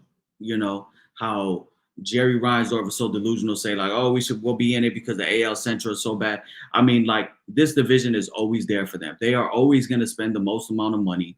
Right now, I want to say that they have about $216 million payroll. I know it's top 10. I want to say they're like 6th or 7th in payroll. But who does this fall on? And for me, it all falls on Jed Hoyer. I mean, I've said it from the beginning. Jed Hoyer is not Theo Epstein. Jed Hoyer has built a very flawed product. He is trying to moneyball his way into building a contender, and I think he's stuck between a hard place and trying to contend while also rebuilding. The Cubs have no star power on this team. There's not anybody on that team that you would intentionally walk. There's nobody in that lineup that strikes any fear in you. And I think that's pretty embarrassing and sad for Cubs fans that had aspirations of contending and winning this division. There is no way that the Brewers should be 11 games in front of you. You know, the Brewers lost Corbin Burns, so they traded him to the Orioles. They lost Brandon Woodruff to Tommy John. Devin Williams hasn't pitched damn near all year, and they're still 11 games ahead of you. You know, so on top of that, you compound it with the bad signing of Dansby Swanson. You know, terrible. Nobody would take that contract right now. You know, me and Dante always said it. Some team was going to get fleeced by him. He is not a guy that is going to carry this lineup. I think the last I saw, he was batting fucking 7th in the lineup. You know, you don't give $175 million to somebody to bat 7th. So my question, you know, for you, Dante, and where, you know, what is your outlook for the Cubs right now? Because there have been reports, you know, Jed Hoyer did come out this week and he said that they won't be making any moves this season to help push them for the rest of the way, or, you know, anything that they do will be for 2025 and beyond. So that can mean that they're standing pat. I don't think they're standing pat because there's a lot of rumors now on some of their players that might be able to go. But if their plan is to come back and contend next year, how do you see them doing that if they refuse to engage in guys like Juan Soto, Shohei Ohtani, you know, the big time contract guys? How are they going to get that star power? Right now, I don't see it. You know, they're rich in pitching, you know, but their prospects aren't really ready, you know. So I don't know what they're trying to do to try to contend, but I don't see it next year either. Yeah, no, I'm with you. Like the hesitancy to spend money is what's fucking them over. Like, you can't keep sitting here and just trying to bank on your prospects. I understand you had them hit the first time, but then when you look at how quickly all of those prospects fell off, even with that, you would think that they would want to position themselves for more of a longer run with the fan base, with Wrigley being, you know, renovated, and now you got this cash cow, you got your own network, so you got the money there to spend it, despite what you spent to upgrade everything around Wrigley. So I don't really get it. I think if anything, if you're not going to add to try to make a push for the wild card, then you have to identify who's going to be on this team next year. Like, who do you absolutely know that, yeah, this is a guy that we're going to try to build around. Not necessarily build around, but this is a guy that we figure can be at peace in what we're building here. You know, you got Seahawks, you got Cody, you got guys who are getting interest from other people. And so now you have to ask yourself, is it worth, you know, sending them out to get prospects and now we start this thing all over again? Or do we just break what we've been doing and finally say, yo, we got to spend a couple bucks. We got to spend some dollars and really try to bring some guys in here. Like you said, the pitching hasn't been the issue. The pitching really held them up for a while. And then finally, you know, they came back to reality, and you have to score. Even in the National League, you got to score runs. And that's something that they haven't been able to do. So I think as far as like, where do they go? I think the first step is just identifying who are we taking into 2025, first of all. Who are we taking into this with us, and who do we think can actually be impactful and help this ball club win games? If you don't do that, if you just stand pat and then see what shakes next year, now you just running in circles. You just running in place now.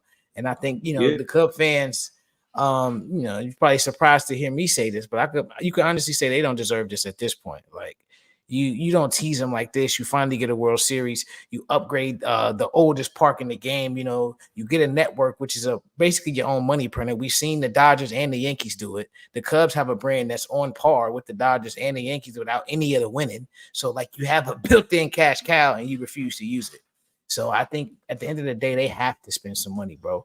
I'm not saying go out there and break the bank on Soto, but you got to go away with this whole, we're going to try to just do it all in-house and hopefully Craig Counsell, who some games, I don't even know, like, is he sleep? Like, he doesn't have a fucking pulse. He don't argue for his players. He don't do shit. So I'm like, I don't know if he sleep on that money, pal. Yeah. And I don't know if he's just taking everything in and just kind of dissecting what it is, because this roster kind of is what it is. But like you said, bro, and like Orla said, like they will have money coming off the books, especially if they make some trades. But they need to they got to pick a lane. Are you gonna start calling up, your Matt Shaw, your Cade Horton, your Owen Casey, and just kind of let them play, and then maybe make a play? Like, they're not gonna get Juan Soto, and that's the crazy part, is because they'll have the money, they have the fan base, they have the thirst for it in their fan base, but they're just not going to get them. Like, let's be realistic. So you got to go maybe Anthony Santander. And I mean, that's a star. He's not a superstar, but that's a really good player. I mean, he's got 28 home runs. He could play a corner outfield. He could bat switch. He's a switch hitter, lefty, righty. So like, okay, so you get Anthony Santander. Say you move Say and you throw him in right field. Yeah. What is your center field like? They really did botch the Cody Bellinger situation, because I said they should have sold high last year. They had no realistic chance of making the playoffs. And they held on to him. We all said that Scott Boras was going to try to get him to cash out, but the Major League Baseball was going to say, no, prove it again, Cody. Do it again for another year. And everything came out, every team that passed on him has been right. And now he's hurt. And he's got this player option for next year that's at a pretty big tag. I think it's at $30 million a year. So nobody is going to pick that up. So they're pretty much stuck with him now. And then you have PCA, who is very young, but I've always said it, like, I don't see his offensive game. I see him right away. He can contribute on defense. And, if he can get on base, he's a double, because he'll steal a base quickly. But it's very rare that he gets on base, and I just don't see it for him. And they're giving him the opportunity, but like offensively, I just don't see it there. So then you got guys like Ian Happ, who has a no trade clause. There was talks of maybe he would waive it to go home to Pittsburgh, but he legitimately just wants to stay in Chicago. So you're stuck with him. Sayer has a no trade clause. Tyon has a no trade clause. I think this is the no trade clauses. This is the one team I think that has like the most no trade clause for motherfuckers. For no reason. Right, like no reason. Like, why does Ian Happ have a no trade clause? Like us growing up, like Alex Rodriguez, no trade clause. You know what I'm saying? Cheater. But you know what I'm saying? Like, like the top of the top, not fucking Seiya Suzuki. So they have no catcher. They have to address the catching position. Hey, wait, real quick. Let me ask you this though. Yeah, go ahead. Let me ask you this. Do you think that Craig Counsell has gotten like the flu silent talk behind closed doors? Like, hey, this year we're not gonna do shit, but next year we're gonna, because like you said, he hasn't really been like right. Really but just, the thing with that is Jed Hoyer next year will be his last year on his contract. Now, what are they doing? Like, do you re-sign him? There's no way you could re-sign him, but do you allow him to make the moves for the future this offseason? Like, it's really tough. I think he was banking on a lot of his young guys kind of being ready and them being called up. Outside of Ben Brown and PCA, we haven't seen any of them. Like, there's no reason Alexander Canario shouldn't be getting at-bats in outfield. Like, this guy has 30 home run potential. So it's like I said, they were playing this game of like, are we rebuilding or are we trying to compete? Now that you're 5.5 games out, go ahead and trade Tyon. See what you can get for him.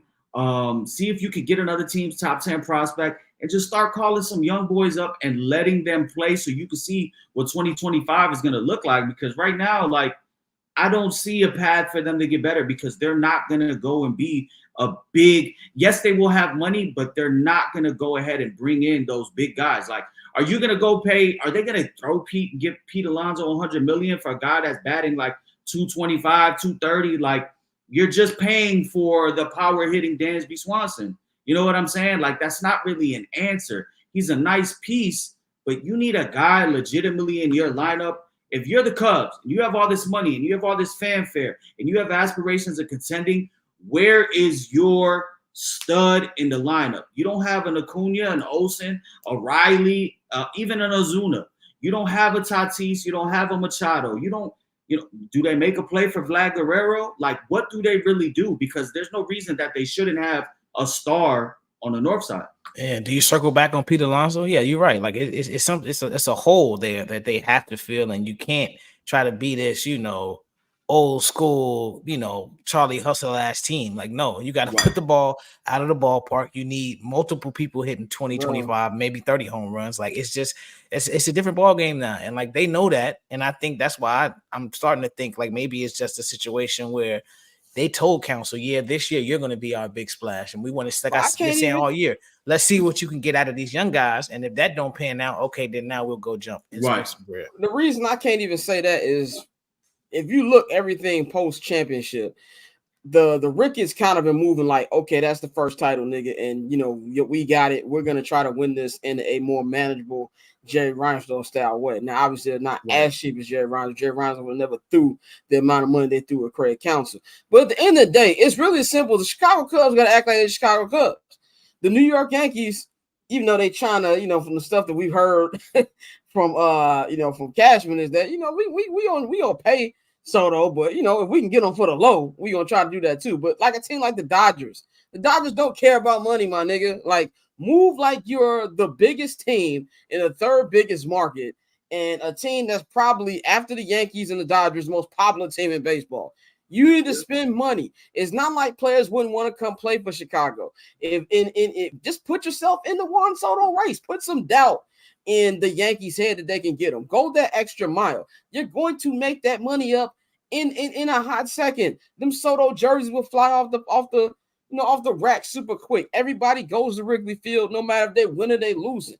They're a cash cow. It makes no sense to me why they're doing White Sox like stuff. It's as simple as you're the Chicago Cubs, act like it. And I don't even think it matters if it's Jed Hoyer or some other general manager. If that's the mind state the Ricketts have had and that they've shown they've had post-championship, because they didn't even really do much to try to run it back the next year. They kind of just kept trying to squeeze the juice out of that core that, as we see now, ain't really worth nothing. Nobody from that core is really hooping anymore.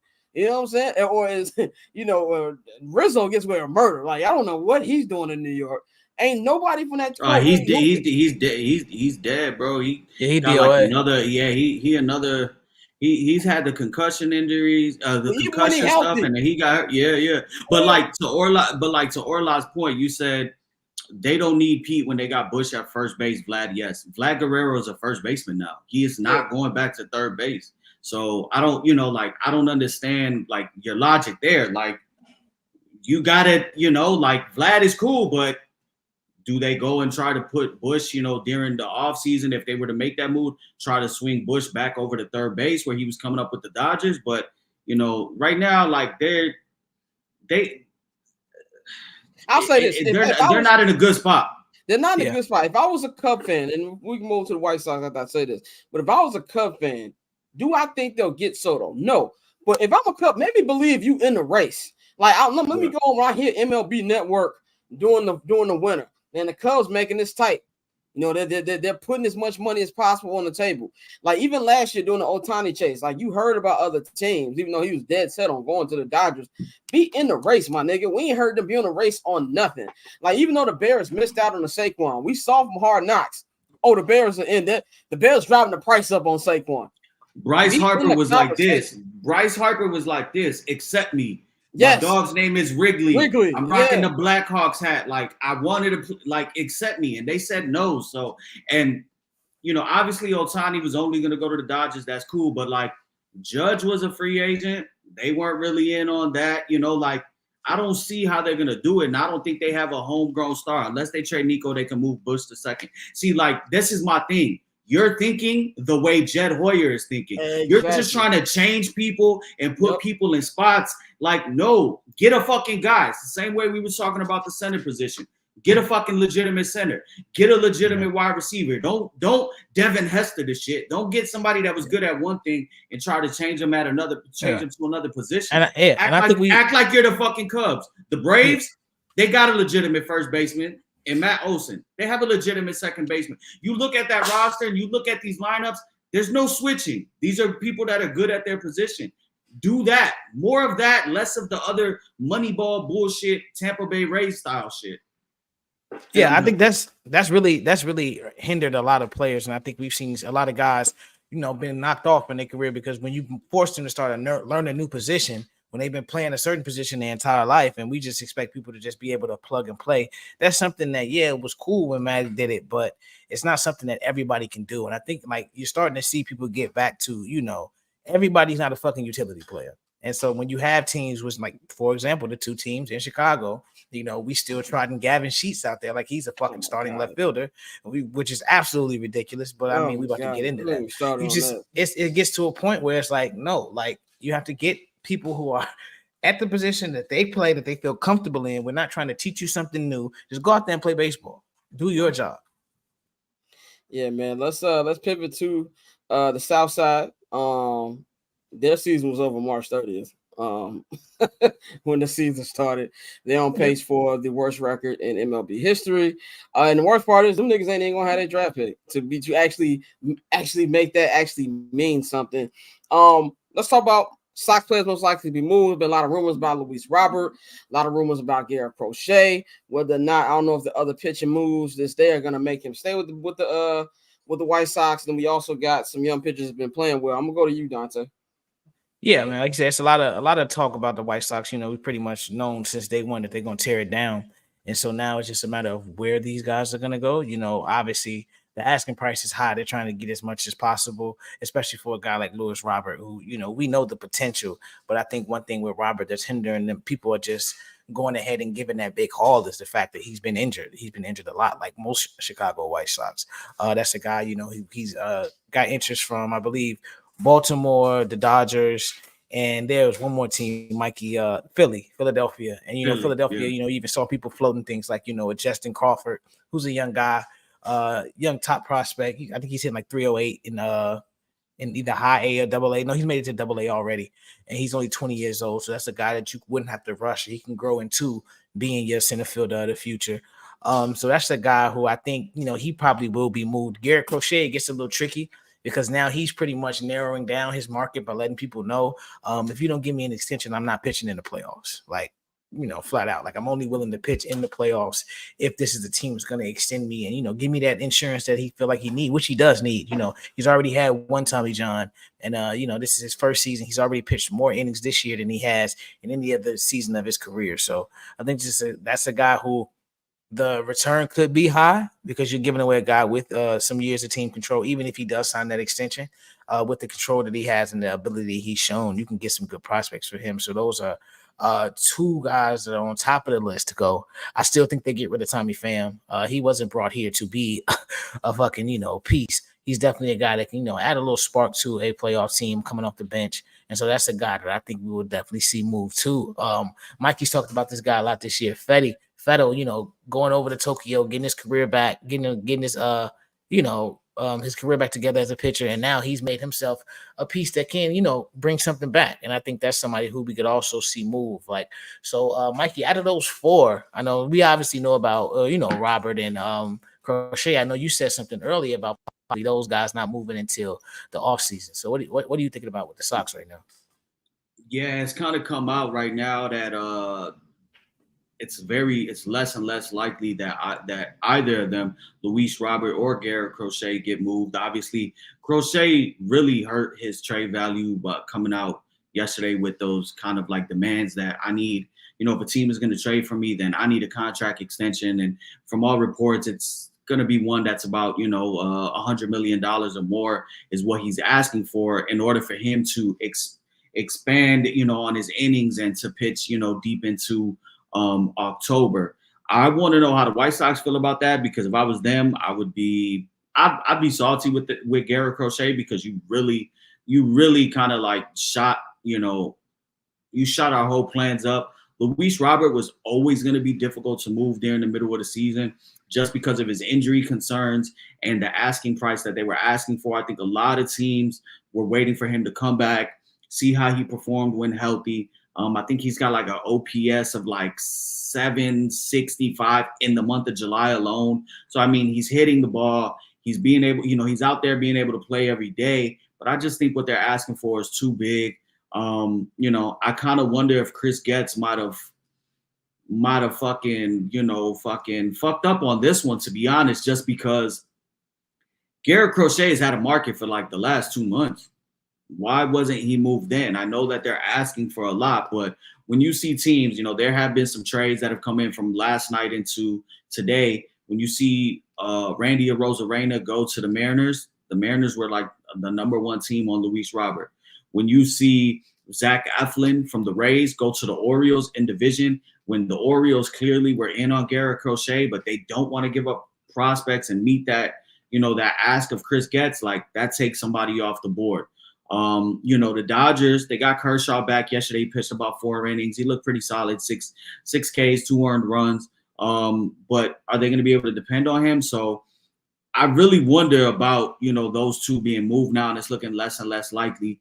I know Garrett Crochet spoke about an hour ago, and he was kind of like non-committal on, what came out yesterday, the reports that he was demanding a contract. He said, I'm not going to speak on that. They asked him how he felt about, possibly making his last start on Sunday. He said, it is what it is. I'm just focused on pitching for the White Sox right now. So he was really quiet. I think he probably got a talk or two from the upper management about, his demands kind of leaking. But there still are guys on this team that'll go. Eric Fetty should go. I think the Milwaukee Brewers should 100% be in on him. Maybe you could do a twofer. Christian Yelich is out. Maybe you can package Eric Fetty and Tommy Pham. That could be a deal that could work for the Brewers so they can shore up because they know that they're going to be in the playoffs. You get another arm, obviously, there. The Mets could use another starting pitcher. I know they just picked up Ryan Stanek from the Mariners, back-end bullpen relief. So out of guys that could be moved, I see Tommy Pham. I see Paul DeJong. I see Eric Fetty. I've been hearing rumors of Chris Flexen being on the block. There were even rumors that if Andrew Vaughn was having even a decent year, he would have been gone. I think Chris Getz is not married to anybody on this team except the guys that he brought in last year via trade. The Corey Lees, the Edgar Carrolls, the pitchers that are down in the minors. And the White Sox really do and really are building a really good farm base with pitching. But one thing that is severely lacking is just bats and position players. So I can see why they're looking at teams like the Orioles, because the Orioles, they got people blocked all over. I mean, the Orioles have a 20-year-old catcher in AA who is a fucking beast, but he's blocked by Adley Rutschman. Obviously, Jackson Holliday is blocked by Gunnar Henderson at shortstop, and I know they want to move him to second base, but then you got guys like Jordan Westburg, Colton Cowser, that are really contributing in the middle of a playoff push right now. I mean, Jordan Westburg just hit a home run like 15 minutes ago. You got Kyle Stowers in the minors. You still got Connor Norby. Like, these are all guys that the White Sox should be trying to get. But it seems like maybe a deal for Garrett Crochet is probably, and Luis Robert is going to have to wait until the offseason, man. Yeah, I've got no take on that because I'm boycotting. I'll say this. I'll say this as somebody who I don't understand why you got to trade them again with. Like, I think that both of them have pretty respectful contracts. I think that you still need star power for whenever the hell they plan on being competitive again. I think you should keep them. I don't see I understand you want to get prospects back and shit like that, but I wouldn't trade them. But that's just me. Right. But to your point, they don't see themselves being competitive. They got both Robert and Crochet for the next 2 years. So they're telling you right now, we're not going to be competitive until about 2027. So why should we pay for them? Bob Nightingale came out, and we know how Bob Nightingale is when he reports. He's only right with the White Sox. Only right with the White Sox. He's got to end with LaRussa and end with Jerry. The fact that LaRussa is still involved in the organization tell you everything you need to know, by the way. Yeah, and secretly, secretly they're really like inside the organization. They're really trying to get Terry Francona to come out of retirement. All these old niggas, man. Oh, Terry's not old, but Terry sick. He's sick. He That's got what health I'm saying. concerns. If Terry's healthy, but there's a reason the nigga retired. Yeah. So like, they just don't see themselves being competitive in the next 2 years. So they're like, fuck it. Why pay for it? I got to pay for the 1901 shit. For all my friends who still that product on 35th and Shields, God bless. We're going to take our first break. We'll be back in 16 seconds. J.R. Bang will be back joining us. And we're going to get back into some more football, man. Going to break down the NFC West. And on the other side of this break, we'll be right back. Triple double hat trick, I know the code too. Ice trade, go for trade, yeah, we cold too. Getting paper on these player haters, old news. Money on the other line, so I'm not gonna hold you. Money on the And we are back for the second hour, the second block here on I'm Not Gonna Hold You, man. We're going to talk about the NFC West. We've been doing our Inside Division series, and now we are in our final NFC division. That is the NFC West, home to the San Francisco 49ers, Los Angeles Rams, Seattle Seahawks, and the Arizona Cardinals. Man, let's start off with the team that won the NFC West the last couple years, and the team that has won the NFC last year, and that is the San Francisco 49ers. They went 12-5 last year, won the NFC West, and won the NFC Championship in a shaky kind of a playoff run, man. You know, they almost lost both of them playoff games that they won. Went to Super Bowl, played a very, very, very tough game against the Kansas City Chiefs, lost in overtime to the Kansas City Chiefs. They've got Brock Purdy coming back, Deebo Samuel's back as well. You've got Nick Bosa, everybody back on there. They got a new defensive coordinator this year. And then also you got the two holdouts right now. You got Brandon Ayuk, who's holding out for a new deal, and Trent Williams, who's still under contract, but all his guaranteed money is gone, and he is trying to get some more money as well. As far as them, I think it's, business as usual for the San Francisco 49ers. I do think that eventually they will give Brandon Ayuk his money, because I don't really think that, they want to get rid of him. And we've also been hearing from a lot of top NFL sources that if the Niners had their choice of who they want to keep long-term between Deebo and Brandon Ayuk, that they would rather keep Brandon Ayuk. There's a lot of people out there who don't really look at Deebo as 100% pure wide receiver the way Brandon Ayuk is. And, he's been around camp. He reported to camp. He did not hold out. So that's something that you have to pay attention to. I do think eventually he will get his deal. And I do think eventually they'll re-alter Trent Williams' deal in some other way as well to get him his money. But the fact that matters is, it don't matter what the 49ers do in the regular season. Are you going to win a Super Bowl? That's really what it comes down for this team. The Super Bowl bust. They've been to the Super Bowl twice in the last 5 years. They lost both times to the Kansas City Chiefs. I've been saying this for the longest time. I'm going to continue to say it. Unless you have a superstar quarterback, you're not going to be beating other superstar quarterbacks. I don't think Brock Purdy's a bad quarterback. I think Brock is a lot better than I thought he would. I think Brock is a very good quarterback. He can get you, obviously, he can get you to the Super Bowl. And I don't think Brock was the reason that they lost the Super Bowl either. But if you have a quarterback that can make plays and do the things you need to do to win because of, then I think they'd have won last year. Well, not that they won, but I think it'd have helped. The defense obviously is part of the reason that they lost. But I think that their road to the playoffs, to the Super Bowl, wouldn't have been as sketchy. They should have lost to the Detroit Lions. They should have lost maybe to the Green Bay Packers. They didn't have their usual dominant number one seed performance. I still got questions on Kyle Shanahan. Kyle Shanahan did a lot of dumbass stuff in the heat of the games, which he is known from doing ever since his days of offensive coordinator back in Atlanta. So at the end of the day, it comes down to whether or not they're going to win the championship and whether or not they're going to pay Brandon Ayuk. Those, to me, are the two main storylines for the San Francisco 49ers. I'm going to go to Bang next, man. Bang, what do you think about the Niners' mindset or storylines heading into this new season? The Niners is one of those teams where when you look at the success of it, you're like, okay, yeah, that's there. And you look at the amount of stars on the team, yeah, that's there. And you look at that they have been to a couple of Super Bowls, may not have won it, but they've been there. Yeah, that's fair. But then you also look at the failed experiment with Trey Lance. You look at the fact that they have other people that they need to get under contract, like Brandon Ayuk, get him squared away, and Trent Williams, who is the best left tackle in the game, and he wants to be paid like such. They're one of those teams where when you looked at the rookie wage scale and you said, we have all this talent around, you don't want to pay the quarterback like that, them and the Eagles were the two teams that was the poster child or the poster for this. But as you said, you need a superstar quarterback to beat another superstar quarterback. And I don't think that they have that. And you're about to pay that man, which means if you pay that man, you can't pay everybody because he's going to get paid. If you look at the amount of money that these quarterbacks is getting right now, You have a quarterback who just went to a Super Bowl. You're not going to pay him less than Trevor Lawrence.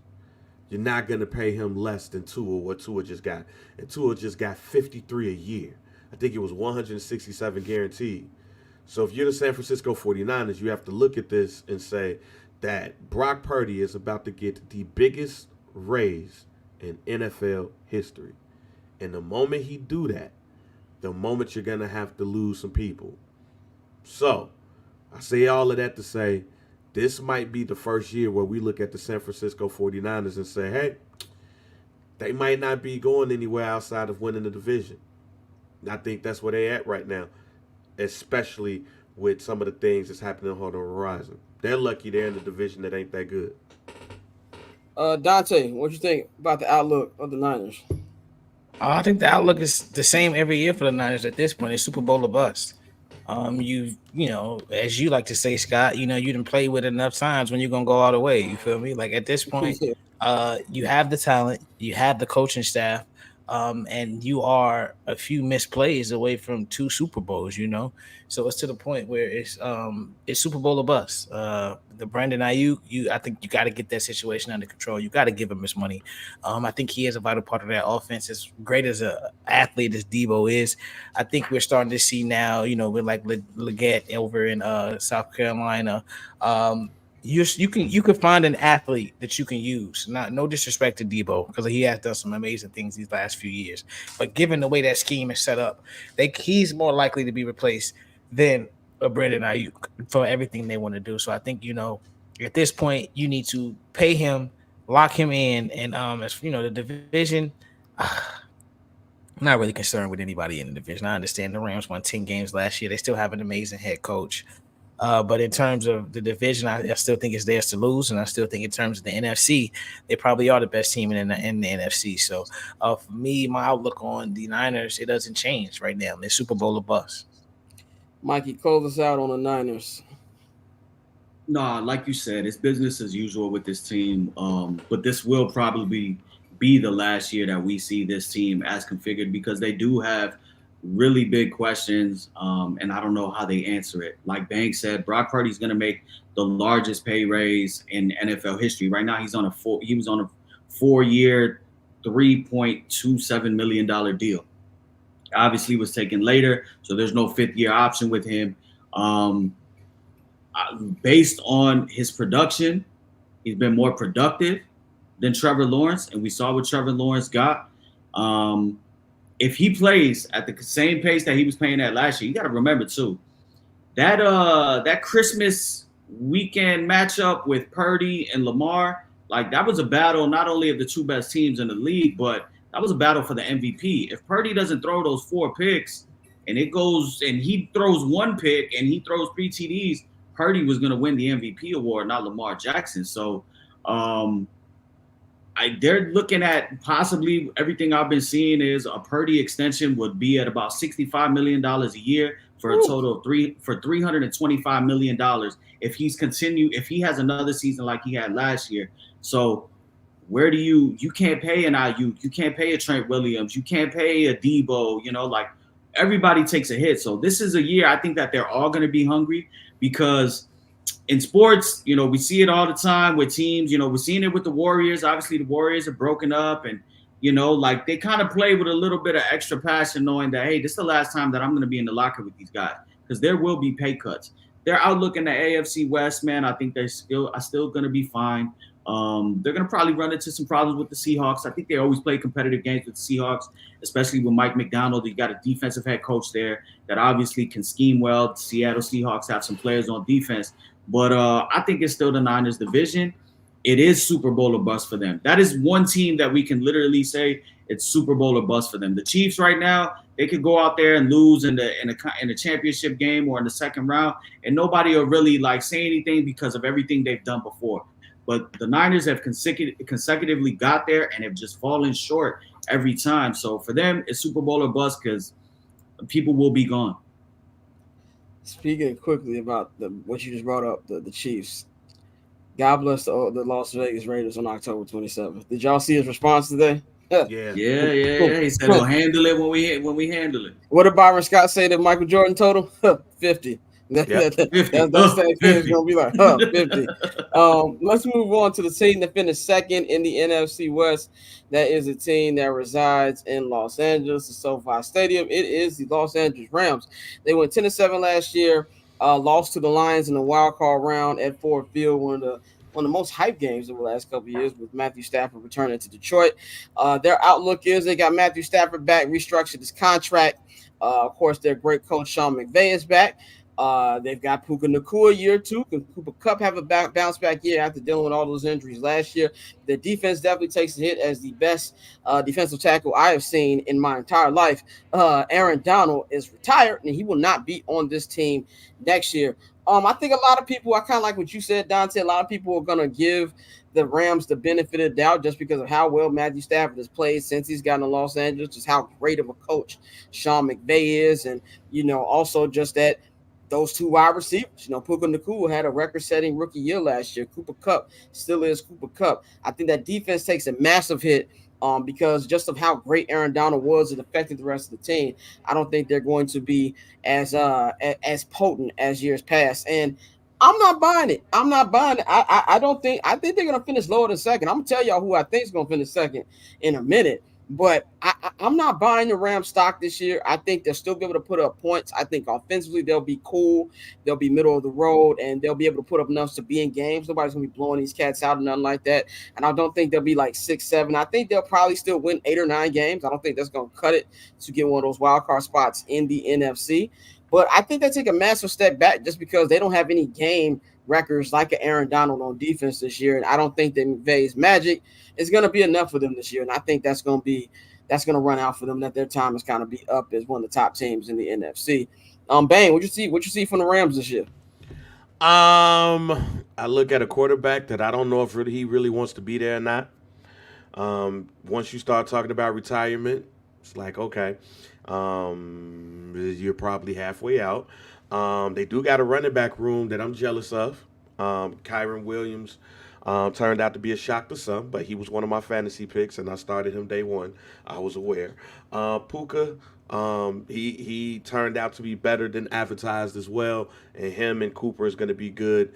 Defensively is the question. How do you replace Aaron Donald? That's it. I think the team is good enough to come back and still win 9-10 games offensively, but defensively, how do you replace probably the best defensive player of this generation? I don't know if you can, but I do have Jared Verse as my rookie of the year on the defensive side of the ball. I do think that he's going to have a hell of a year with that team. I just don't know if they're going to be good enough defensively to keep up. That is the question, but I do have them having the defensive player of the year, and I got money attached to it too. Dante, marinate a little more on the Rams from what you were kind of saying not too long ago. Yeah, bro. I think, it's one of those things where, we give people the benefit of the doubt based on what they've done in the past, which is one of those situations where I think overall the loss of Aaron Donald will be felt. You have to scheme that defense completely in a completely different way. Correct me if I'm wrong. Didn't one of the cornerbacks just get hurt? Yeah, one of the corners did get hurt. Yeah, he started cornerback. He tore his ACL. He's out for the year. Yeah, ACL done for the year, so you got to replace him. And I know the cornerback group was one of the strengths of that team, but, losing a starter is never good. So I just think overall it's a team that you'll see, possibly at Seattle. Arizona's done a lot, but I don't know if this is the year they make a jump into competing, for the top of this division. But I think this is a team that we can see slide back to that 9-8, 8-9 type of record, and because the offense will always be competent. They'll always be able to put up points. But how do you, like you said, how do you replace a perennial All-Pro and a future Hall of Famer? So that's what I want to see. I know McVay offense is his specialty, so we'll see how him and his coaches go about trying to replace Aaron Donald. Mikey, what's your thoughts on the Rams? No, yeah, for sure. I mean, their offense is going to be able to put up points. I have all the trust in the world in Matthew Stafford, those wide receivers, and Sean McVay being able to keep his team in it. Like Bang said, Kyron Williams is a beast. They have everything you need on offense, so they'll be able to stay in games there. But defensively, I mean, it's going to be tough. That's why I look to that Week 4 as a Bears fan, that's why I look to that Week 4 matchup with the Rams. Like, those are kind of those games that you got to have. Like, that is a big game because you're looking at a potential wild card team right there. So that could have wild card implications. But towards the back end of the season, the month of December is really tough for them, man. This is where I think they kind of falter. They got the Buffalo Bills.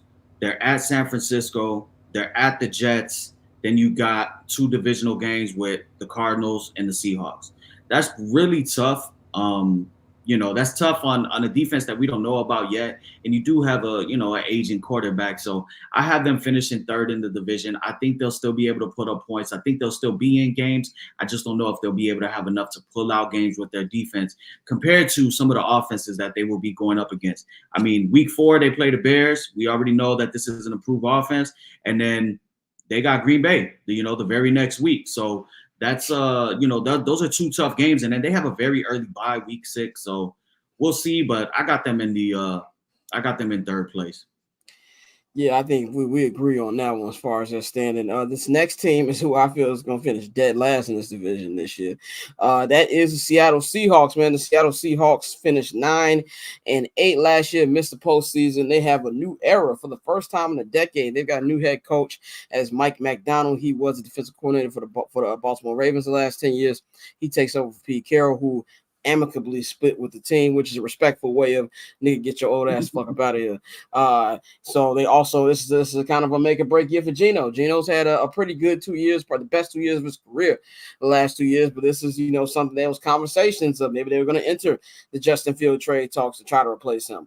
They went out there and they got Sam Howell, who was in Washington last year, as his backup. I think this is something where either Geno is going to be really, really good and continue to put up the big numbers that he really put up 2 seasons ago to cement himself as a long-term quarterback, even though he is a little long in the tooth. The nigga's not young. Or they decide to, Geno, we appreciate everything you did for us. And we're gonna move on. They still got DK Metcalf there. Obviously, he's gonna go out there do the things he's gonna do, but I'm not expecting nothing from this team whatsoever. I think they will finish dead last in this division. I think Mike McDonald will have a rough start to his head coaching career. Bang, do you agree with what I'm saying about the Seahawks? You got a different take, or a little more positive take on the Seahawks or not? A much more positive take. I have a much more positive take. I think this is one of my surprise teams in the NFC. I think this team is going to be better than advertised because defensively, this team is going to be great. I think that they have all of the makers for that, even though one of their defensive tackles is reportedly a freak man. I think that they're going to be. I think this team. Hashtag balls too. Yes, so such a wild thing, bro. It was a wild story. But on a different note, pause. I felt them, bro. You gotta mind them. They're not down there for no reason. So yeah, just so happens to be that the person that I guess he was talking to had balls too. So okay. I couldn't. Hey, that was good comedic time, right? But no, I think this team is going to be better than advertised. And since this to me is one of the weaker divisions in the NFL, I think that the competition is going to be there for second place, and I think this is the team that is going to be in second place. Go ahead, Dante. I got nothing for the Seahawks. I think they're gonna take a step back. I think first year new offense is gonna definitely be different. Geno has to learn another offense. So just seeing, how the new offensive coordinator can utilize those weapons and make Geno comfortable and have him, at his best. But, with that being said, I think they take a step back. This is a team that I'll probably predict to finish last in the division this year. Mikey, go ahead, close out with the Seahawks. I mean, I think that they have a really good team. I mean, they have skilled position players. You got Kenneth Walker, you got Zach Charbonnet, you have a lockdown running back room. You obviously got DK Metcalf, Tyler Lockett, Jackson Smith, and Jigba. And they got players on defense and Witherspoon. So I just want to see what their offense is like. I really, I can't call it because you have a defensive minded head coach that's coming in. He's a rookie first time head coach. So they like to play games a little bit closer. We saw that in Chicago with Flus. A little bit more conservative on the play calling. I agree. This is going to be another system that Geno has to learn. I don't know where to put them. I think that they're about a 500 team or maybe a 9-win team. They could be sneaky with good health. And if the defense adapts to their coach's personality. So I really don't know. Like I'm really kind of tossing and turning if I want to throw them in second place or fourth place, but I'm going to throw them in second place just because I think they have more than enough offensively to be able to stay in games, at least with the running game. And, defensive head coach, if he can bring a personality that those players adapt to, then they should be fine. And they have a favorable first 2 games. They got the Broncos and the Patriots, but then you got a tough one, Dolphins, Lions. It's all about how you finish when I look at these schedules. And they finished the month of December with New York Jets, Arizona Cardinals, Green Bay Vikings, Bears, Rams. It's pretty tough. Like I said, that could be another, potential wild card implication game, with the Seahawks down the road. Indeed, man. Let's wrap this division up with the team that finished dead last in the NFC West last year. That was the Arizona Cardinals. They went 4-13 after, Kyler Murray didn't really come back from injury, sat down, missed the playoffs. They drafted Marvin Harrison Jr. at number 4. You will be joined up with the presumed healthy Kyler Murray, man. I'm buying high on the Cardinals, man. I'm buying high on the Cardinals. I think I'm one of the few who still think that Kyler Man Murray still has a little bit of game in him. And I think he's probably underrated in that aspect. And I think Marvin Harrison Jr. is a freak of nature. Yeah, Marvin Harrison, there's not much more to be said about that. I think this offense can really put up some points. I think they've got a good running back room, and I think the defense will be enough to really make stops. I'm going as high on them that I think they'll finish second in the division. What? Yes, I'm selling high. I'm selling high on the Arizona Cardinals at Orlando. We will be an Arizona sleeper team in that division. I don't know if they'll make the playoffs. I got them in that 9 and 8 round. You know what I'm saying? 8-9 round, but I think they'll be much better than what they've done before. And I believe in that team more than the other teams. And that is it a hot take? Yes, but I'm standing on that hot take. We'll see later on this season if I'm a dumbass or not when it comes to this. But I'm buying high on the Kyler Murray, Marvin Harrison Jr. tandem. Bang, I know you disagree with me on that. What you feel about the Cardinals? Hell yeah, that ain't enough. Like, that ain't enough. Like, I mean, I know James Conner is there, but he's oft injured. They got Paris Johnson that's going to move over. I think he's moving over to left tackle, but that offensive line needs hella work. Outside of that, the defense, like they didn't. That's this. Outside of Marvin Harrison, this is a team where I can't see where they improved. I can't, especially on the defensive side of the ball. I don't see it. I mean, Marvin Harrison Jr. is a big improvement. No, that's why I said outside of Marvin Harrison Jr., I can't see, especially on the defensive side, where they improved. I think this team is going to be one of the worst teams in the NFL. I think this team. Matter of fact, if you want to give a hot take, I give you a hot take. Go ahead. These are one of the teams that's going to be poor for Shador. Or trying to cut some checks for Beck. Like some checks for Beck. I was wondering what the Carson Beck was going to be. I think this is Kyler Murray's last season with the Arizona Cardinals, Jack. I think this team goes into full rebuild mode, and they're already in rebuild mode after this. So yeah, I don't see it. Go ahead, Dante. Are you on my side or you with Bang? I'm on your side. Thank you. I actually think when you look at the Cardinals last year, they lost a lot of games that they could have won. It was a lot of games where you could look like they were tanking for Caleb, where they would be up or they would be playing well for 3 quarters and then completely shit the bed in the 4th quarter. I think you get a lot less of that this season.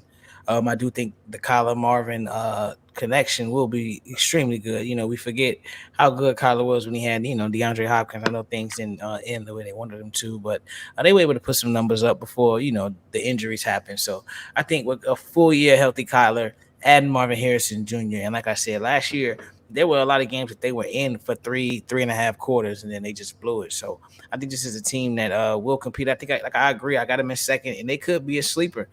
But right now, I have them finishing second in it. Like I said, second in this division. Mikey, close us out. I think there'll be a fun offense to watch. Obviously, you know, with Trey McBride at tight end, he was a weapon that, you know, when Kyler kind of came back last year, he kind of leaned on him. You still got James Conner. You got Marvin Harrison Jr. I know they drafted Paris Johnson at their tackle, so another year of that. That was, you know, they drafted him last year. But Vegas isn't high on them, Scott. So, you know, I know you're not gambling, but, man, fuck it. If you're as high on them as you think you are, Vegas has their win total set at 6.5. Okay. They're not really, you know, getting the love that you're showing them.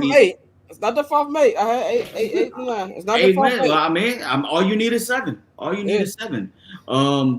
But yeah, I just don't see it with them. You know, Kyler Murray, since he came in the league, you know, he was durable at first. Rookie year, 16 games played. Sophomore year, 16 games played. Third year, 14, 11, and 8. You know, so now we're starting to see a little bit of an injury concern pile up in the last 2 seasons. So let's just see how he can rebound, see if he can be able to stay on the field. I think if he stays on the field, he'll be able to put up some crazy numbers with Marvin. But I got them finishing last in the division. They did play hard last year when, you know, that whole Josh Dobbs era. They really did play hard. And I like that from a first-year coach with Jonathan Gannon. But I still don't think they have enough yet to at least keep up with the Seahawks, with the Niners, and with the Rams. Like they're not on that level yet. So I got them finishing 4. Y'all see that schedule they got? Nah. But see, I don't hold the schedule as heavy. Because you never know who's going to be good or not. Boy, they start off with Buffalo. They go against the Rams. Buffalo's a winnable game this year. Boy, at Buffalo? At Buffalo. They're on the road at Buffalo. Then they go against the Rams. Then they go against the fuck them niggas Lions. Then they go against the Commanders. Then they go against San Francisco. Then they go up against Green Bay. I'm mad you said Commanders. Like those are winnable games, bro. Why that's a winnable game? You look at how they start off the season. They're more than likely starting off the season 0-3. They got a 6-game stretch, bang. Now that I look at it, and I know the schedule but look, they got at San Francisco, at Green Bay, Chargers, winnable game. But Chargers, Monday Night Football, at Miami, Bears, Jets. That's a tough 6-game stretch right there. If the teams, you know, that we think they are, all it takes is one injury, though. All it takes is one Josh Allen injury, and Buffalo's a winnable game. But they do have a tough schedule, and they don't have the most talent. Boy, that's supposed to be a last place schedule. Shit, if that's a last place schedule, I don't want it. Like our last place schedule, I'm thankful for. This last place schedule, they basically was like, y'all niggas gonna suck again. Like, this team. That's why when you put this on the docket, I was like, let me go look at these niggas' schedule. Because at first I was like, y'all like, okay, I know I'd be shitting on the Cardinals, maybe. Now the back half of the year, you got some hope because they got the Vikings. That's good. They got Minnesota, which I think Minnesota, as much as I don't like these niggas, I think defensively they're gonna be straight. Gonna score no points, bro. Like defensively, but I think defensively they're gonna be good. Like the Vikings defensively is gonna be straight. They got the Patriots, that's a win. They got Carolina, that's a win. But then you end the season in LA, and then you end the season against the San Francisco 49ers. Yeah, they not getting past that 6.5. It's gonna be interesting. 7 is tough. I think there'll be a fun team offensively, and we'll see in a couple months if I'm right or not. But that concludes inside the NFC West. Next week we'll start on the AFC, and we'll start on the team that's probably on the division that's probably the toughest in football, and will be the subject of Hard Knocks in season. That is AFC North. We'll be checking it out next week. Let's go around the shield, as I'm going to call this year. We go into a lot of the top news in the NFL right now. Let's talk about some of these hold-ins and holdouts. You got Hassan Reddick, who was traded to the New York Jets from the Philadelphia Eagles this year. He is holding out. He has not arrived at camp. He wants a new contract. We've got CeeDee Lamb, who is probably a top 3 wide receiver in the game. He is holding out. He is not at camp as well. He's looking for that big, massive contract. And then you got the biggest news of the week. Jordan Love I've watched Jordan Love, the star quarterback of the Green Bay Packers, is holding in. All reports are saying from Green Bay media, from national media, that they're expecting. They've been saying the last 3 days that this deal is going to happen any day now. He does have the best agent in football, David Mulgeta. He's the one who's going to get all the great deals for his clients. I think it's just a matter of time. I don't think this is such a big deal. As far as the situation, he is going to get a massive contract. As we know, each deal just keeps setting up for the other. He's probably going to be the highest paid quarterback in NFL history. My thing is this: out of all these, the one that is the most dangerous to me seems like CeeDee Lamb. This is something where Jerry Jones he's in peak senile right now. He's got a situation more and more with him, and it feels like Dak Prescott's like, I'm gonna chuck you niggas the deuce this upcoming spring. I'm up out of this joint.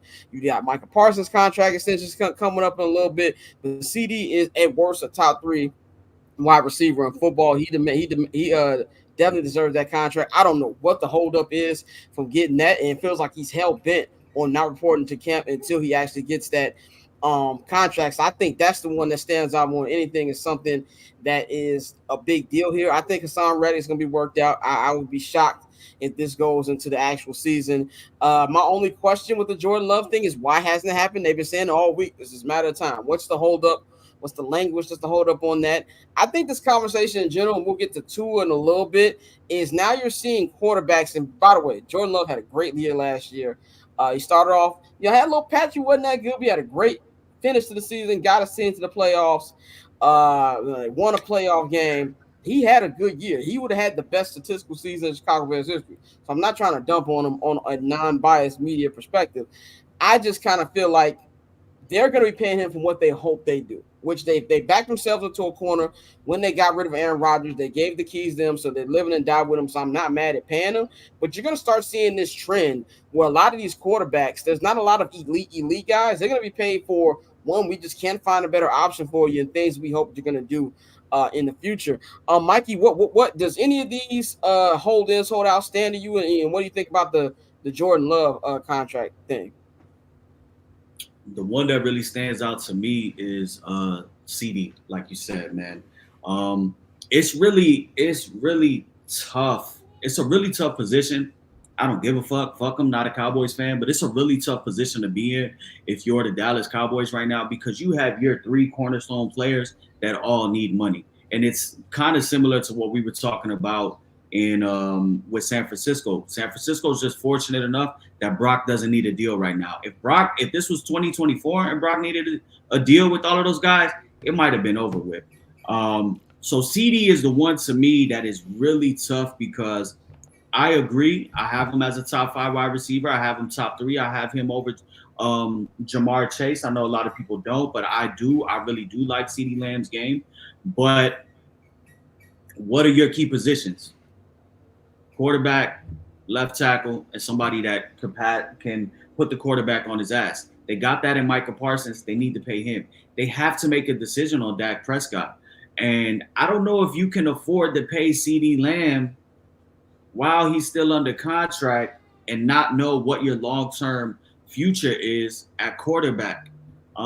It's a really tough position to be in. I want to see if he ends his holdout reports and they try to come back to him next year. If it was me personally, I think CeeDee Lamb is somebody that if Jerry Jones loves Dak the way he says he does, and he loves Michael Parsons the way he says he does, then I think CeeDee Lamb is expendable, because we're seeing more and more now. Every year, wide receivers get drafted, come in, rookie deals, and they put up 1,000 yards easy, and they put up 1,200 yards easy, and they fucking take off, and you can find them a dime a dozen how people used to find running backs. So out of all of the players the Dallas Cowboys have, CeeDee Lamb is the most expendable. So I'm interested to see how long this lasts. I don't know if they rework his deal but not give him a long-term contract. I don't know. And it has ramifications everywhere else, because next year Jamar Chase needs a contract, and he's definitely going to be looking at CeeDee Lamb's deal. As far as Jordan Love, though, I mean, they played a really tough game with him by drafting him in the first round, but not taking advantage of that 5th-year option. I know they reworked that deal last year to kind of give him some money, whatever. But now it's time to pay the piper, and he balled out, man. You know, his last half of the season is a total 180 compared to what he was the first, 6 games of the season. Obviously, I think the holdup with him was just waiting to see what Tua got. I think they're probably going to come in maybe a little under Tua or right over Tua. I don't know if y'all noticed, but Tua only got $1 million more than Jared Goff. So I don't know if Jordan Love just says I just need $1 extra $1 million more than Tua, so I could be up there. But he deserves it. It's a quarterback driven league. He played well. I trust him with Matt LaFleur together as a package. If Matt LaFleur wasn't there, then I don't know if I would trust Jordan Love as a $275 million quarterback, but he's going to get his deal. We saw last year, there were about, I think I counted 9 teams that had to go from quarterback 1 all the way down to quarterback 3. And in the Vikings case, they went to QB 4. There's a huge drop off. If you got a guy, you just got to keep the guy. You got to pay the guy.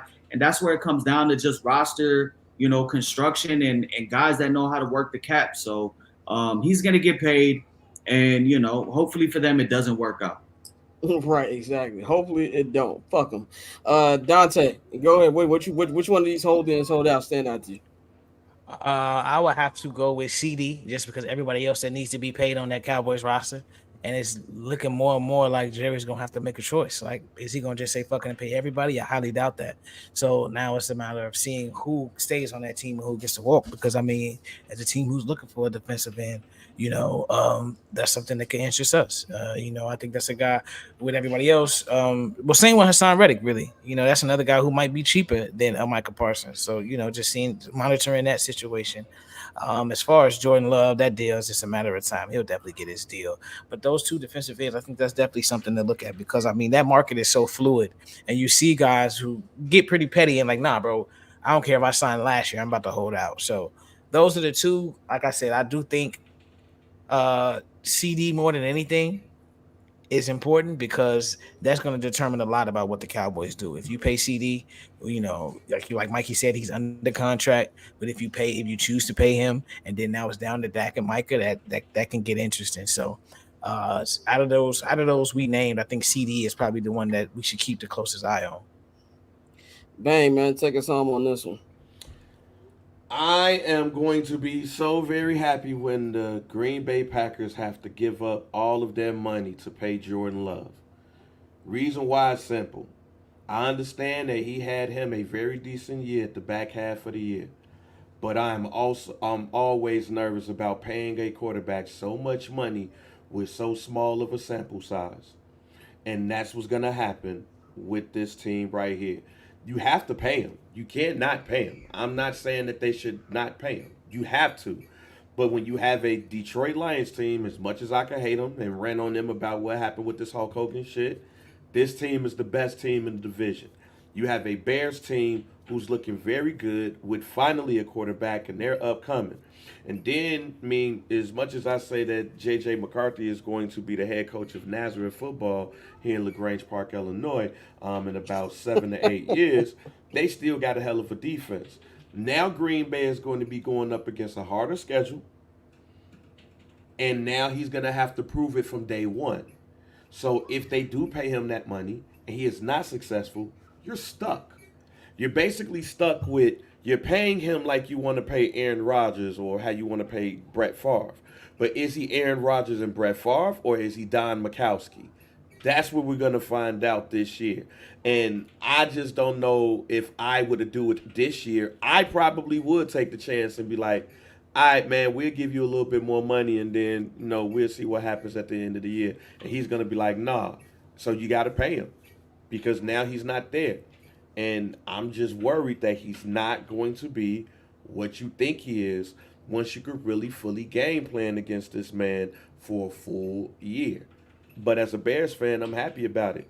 Go ahead and pay that freight to a quarterback that might not be good. Please pay him. Please do. Please get on one knee after a couple dates and say this is my life partner, and you find out this bitch like eating in the bed. Please do that. Please 100% do that. But let's move on to the quarterback who did get paid today. That was, in the words of Rick Ross, Tua Tagovailoa. This motherfucker got paid today. And after a whole summer, not summer, spring, off season worth of conversation of whether or not the Dolphins actually wanted to pay him. It was a big conversation in Miami sports talk. Actually got done today. Tua signed a 4-year extension worth $212.4 million. But as we know in NFL, only thing that matters is the guaranteed money, and that guaranteed money is $167 million guaranteed. I've been saying this since day one that I'm not a big Tua fan. I think that Tua has a great wide receiver core. Obviously, Tyreek Hill is one of the best wide receivers in football. Jalen Waddle's pretty good as well. Mike McDaniel is one of the best play callers in the game. I think that it kind of comes like what I just said with Jordan Love.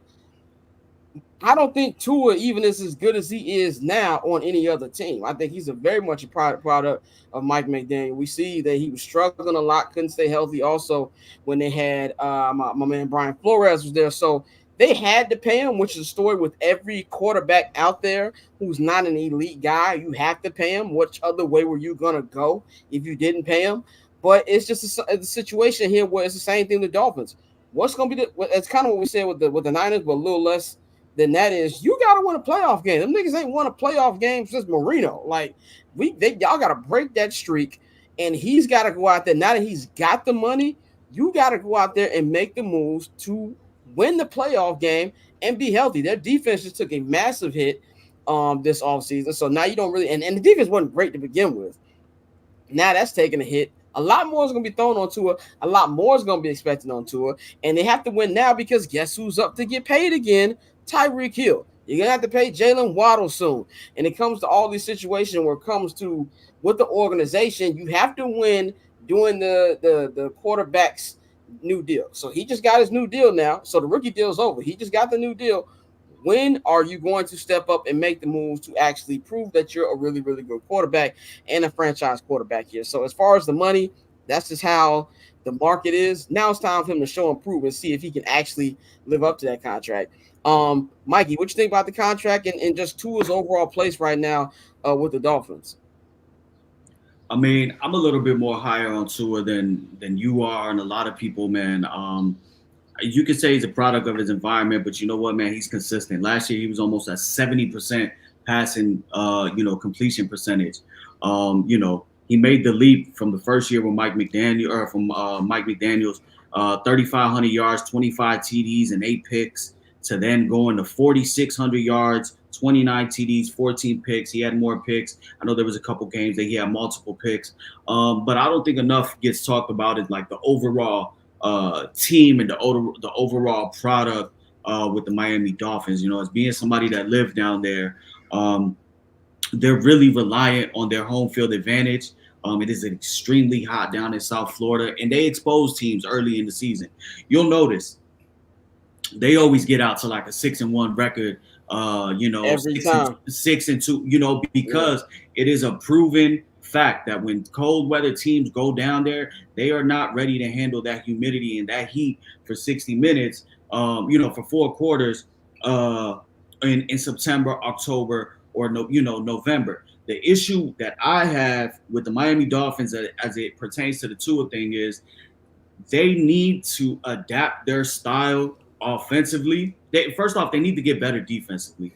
But they need to adapt their style offensively for those cold weather games, for when they need to play in December, for when they need to have it. It's insane, but he went from almost 70% completion percentage to 52% in that Chiefs game. Like, they are almost kind of the definition of front runners, because if they're not hosting a game in January, then they're pretty much cooked. And it's just the style. The style that they play. Like, I think there needs to be more of an emphasis on running the ball. They have a elusive back in Devin Achane. Obviously, I know he was hurt last year. He played sparingly, when he came back. But they need to really lean on that early on in the season and build an identity that can go into a Baltimore, that can go into a Buffalo, that can go to New York in late December, January, that can win. Because when it comes time to that and it's cold out there, that shit that they do on offense, the motion offense and everything with Tyreek and all that, like, it just doesn't work. So I think McDaniels needs to go ahead and improve his play style. They need to get better players on defense. But Tua's going to give you his numbers. You know, like you said, we say he doesn't deserve it, but we would have taken Tua's last 2 years as a quarterback, you know, on the Chicago Bears. Many teams would have taken his production. It's almost like they're the Dolphins West, you know, the Dolphins South, you know, just the way that their offense is, it's very system-like, but when they get down to like the nitty-gritty, like they just can't surpass that. So I don't know if it all falls on Tua. I know Tua is the easy scapegoat because he's lefty and, you know, just all of the jokes with him. But I think that they have a really good offensive team. I think that they can go ahead and do some things this year. But, you know, there is going to be more pressure now on Tua to overcome all of that and to deliver. Dante, what you think about Tua? Which way you on with as far as he goes? I mean, I'm not saying he weak, but the cold weather stuff does concern me. Like it really does. And so you can jump off to all the hot starters you want. Like Mikey said, it's proven. They did a study where it was like, you know, the way that they built the canopy at Hard Rock Stadium, the opposite team is pretty much, the opposing team is pretty much always in the sun. Like always in the sun. So like when the Bears played there, you heard them complaining about, you know, cramping up and being dehydrated and just being in that Florida sun, you know, with the humidity the entire game. So I think that does help them. But then what do you do when, you know, the playoffs are played in December, you know, January. So you're going to these places where you don't have home field advantage. You don't have home field advantage. And now you have to go out there and play. So just seeing how they adapt. But I mean, McDaniels is a great coach. And one thing they showed you is that they're maximizing the speed on that team and that they get their guys in space. And so you're going to have those games where they put up 40, 50 points simply because they have that type of personnel. But at the end of the day, I think it's gonna come down to what he does in these cold weather games. You got to prove people wrong.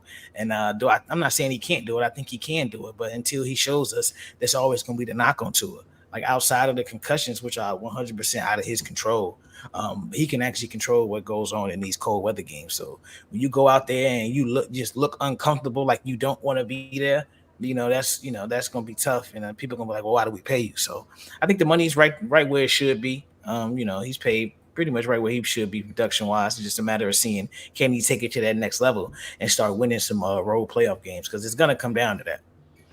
Alex called him Bloodline Dak. It's fucking hilarious. Big Oos Dak. Go ahead, Bang. What you think about Tua's new deal? You got to pay him. Just like with the Jordan Love thing. You got to pay him. You cannot pay him. You set your whole team back. You got to think about it like this, right? Everybody, when Tua was coming out, it was like, yo, we gotta tank for Tua, and that's what happened. But then he got hurt. Still, it was, what do we do? Then you got Justin Herbert and all these other quarterbacks and stuff, and he's the last really to get paid. But you had to pay him, because what's the alternative? What, Mike White? That's the alternative? Like, no, that you got to. Now, do I think he's going to lead them to a championship or anything like that? No, he's not. But you have to keep him on your team to keep you competitive. So, I mean, that's where we at, and that's where we always been with quarterbacks. Like, you think if it was possible, like, look at some of the quarterbacks back in the day who was pretty good, pretty decent, make it to a Pro Bowl or two and stuff like that, but they're never going to lead you to somewhere. Like, you never get rid of those quarterbacks until you have to. So you got to ride this one till the wheels fall off. Definitely, man. Let's move on to our final NFL topic of the week of the show.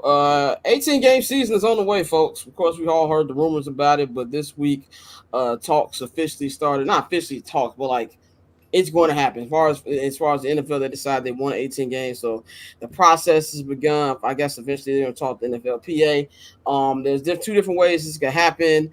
It could be something where they wait to the end of the new CBA, which would be 2030. But that didn't happen with the 17 game thing. I think this is going to be something that they're probably going to get done within the next couple of years.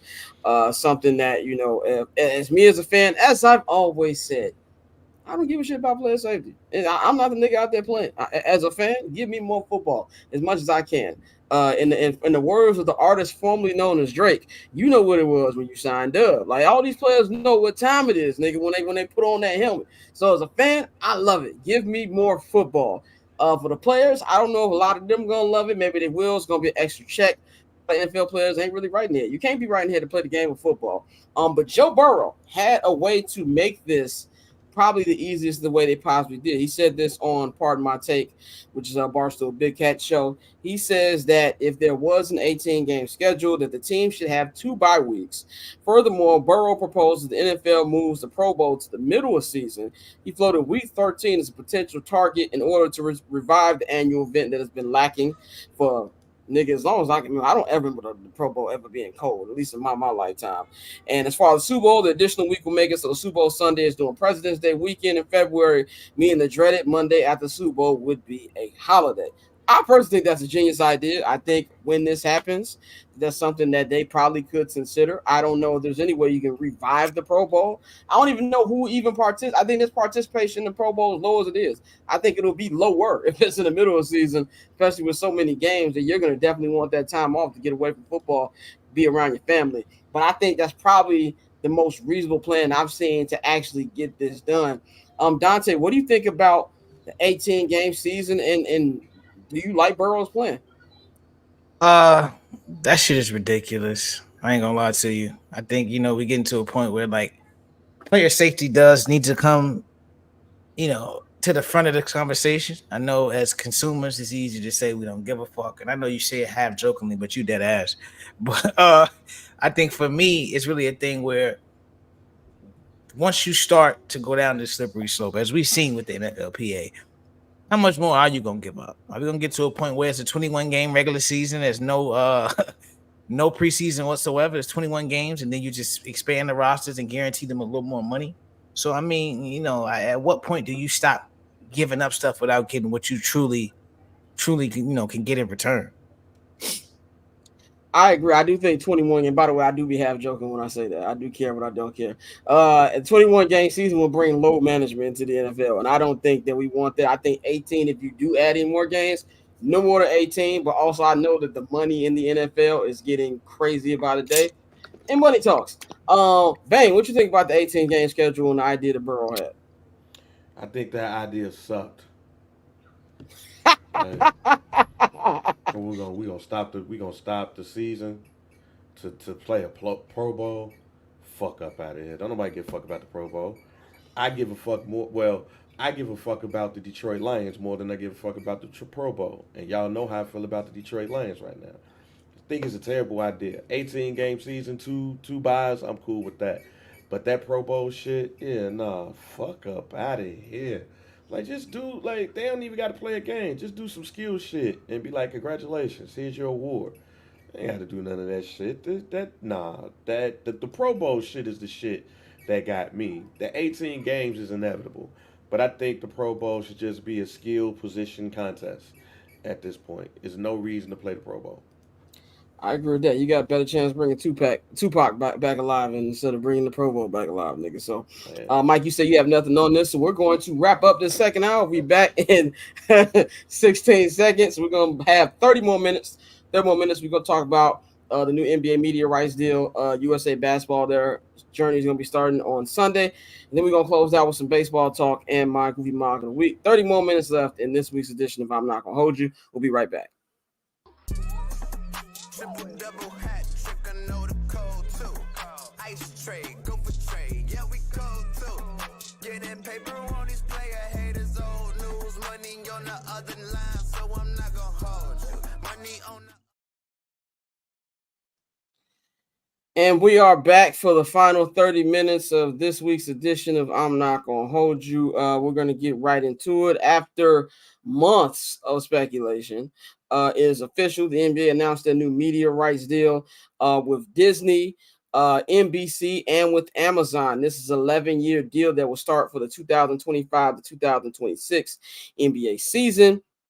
And this is a deal that is worth $77 billion. Also includes the WNBA. The WNBA are going to be getting, I got it right here. With WNBA, their deal is going to be also 11-year deal as well. Theirs is going to help, bring their money up for each player to get paid. I think their floor now is going to be like, 250,000 or something, which is still very, very low for those very talented ladies, but they've got a new deal as well as part of this with their their WNBA finals will be airing on on fucking Amazon. I'm trying to find where the fucking shit was at. But anyway, for WNBA fans, they're gonna be on the WNBA finals be airing on on NBC/Peacock in 2026, 2030, and 2034. It'll be on Disney, ESPN, ABC 2027, 2029, 2020, 31, 2030, 33, and 2035. Those sound like so far from now, but they're really not. And then Amazon Prime be 2028, 2032, and 2036, man. I hate when I'm like trying to scroll for something and then I had it right there and now I can't find them. Here we go. So the WNBA's theirs is worth $2.2 billion over the 11 years. So definitely a lot less than what the NBA is. As far as the NBA split goes, Disney will be paying $2.6 billion, NBC will be paying $2.5 billion, Amazon Prime will be paying $1.8 billion. Disney, which is ESPN, ABC, will be getting 80 regular season games. They will be getting 18 playoff games for the first two rounds. They'll be getting the conference finals 10 of the 11 years of the deal. And of course, they'll be getting the NBA finals to the entirety through the deal like they have right now. NBC will be having 100 regular season games. They're going to be specializing on Monday and Tuesdays. And of course, on Sundays, when NFL season is over, they're going to be having basketball night in America. They've also announced that Mike Tirico is going to be the head anchor, head commentator for that. Shout out to a Italian legend, allegedly, and Mike Tirico. They're going to be having 28 games in the first two rounds of the playoffs, and they will get the conference final 6 of the 11 years of the deal. Amazon Prime gets a smaller package. They'll have 66 regular season games. And they will have a third of the games in the first and second rounds of the NBA playoffs, and they will have a conference final in 6 of the 11 years as well. And they will have the full home of the in-season tournament will be on Amazon Prime. The All-Star game will be on NBC. The draft and the draft lottery summer league will continue to stay on ESPN, and the draft summer league will also be on Amazon Prime as a little bit. And reading all that means that Warner is asked out. And there will be no more inside the NBA. Next year will be their final season. Charles Barkley actually issued a statement today on his Instagram, and it said, clearly the NBA has wanted to break up with us from the beginning. I'm not so sure TNT ever had a chance. TNT matched the money, but the league knows Amazon and these tech companies are the only ones willing to pay for the rights when they double in the future. The NBA doesn't want to piss them off. It's a sad day when owners and commissioners, quote, choose money over the fans. It just sucks. I just want to thank everyone who's been a Turner the last 24 years. They're our best people and the most talented, and they deserve better. I want to thank the NBA and its fans, the best fan of sports. We're going to give you everything we have next season. I say it like this. I've been saying that I've been disappointed about Inside the NBA not coming back because it's one of the best shows ever. I think it's the best studio sports show ever. And for those of you out there, they don't give real basketball analysis. You're doing it wrong. If you're watching anything outside of watching your uncles talk shit about the game, you're doing it wrong.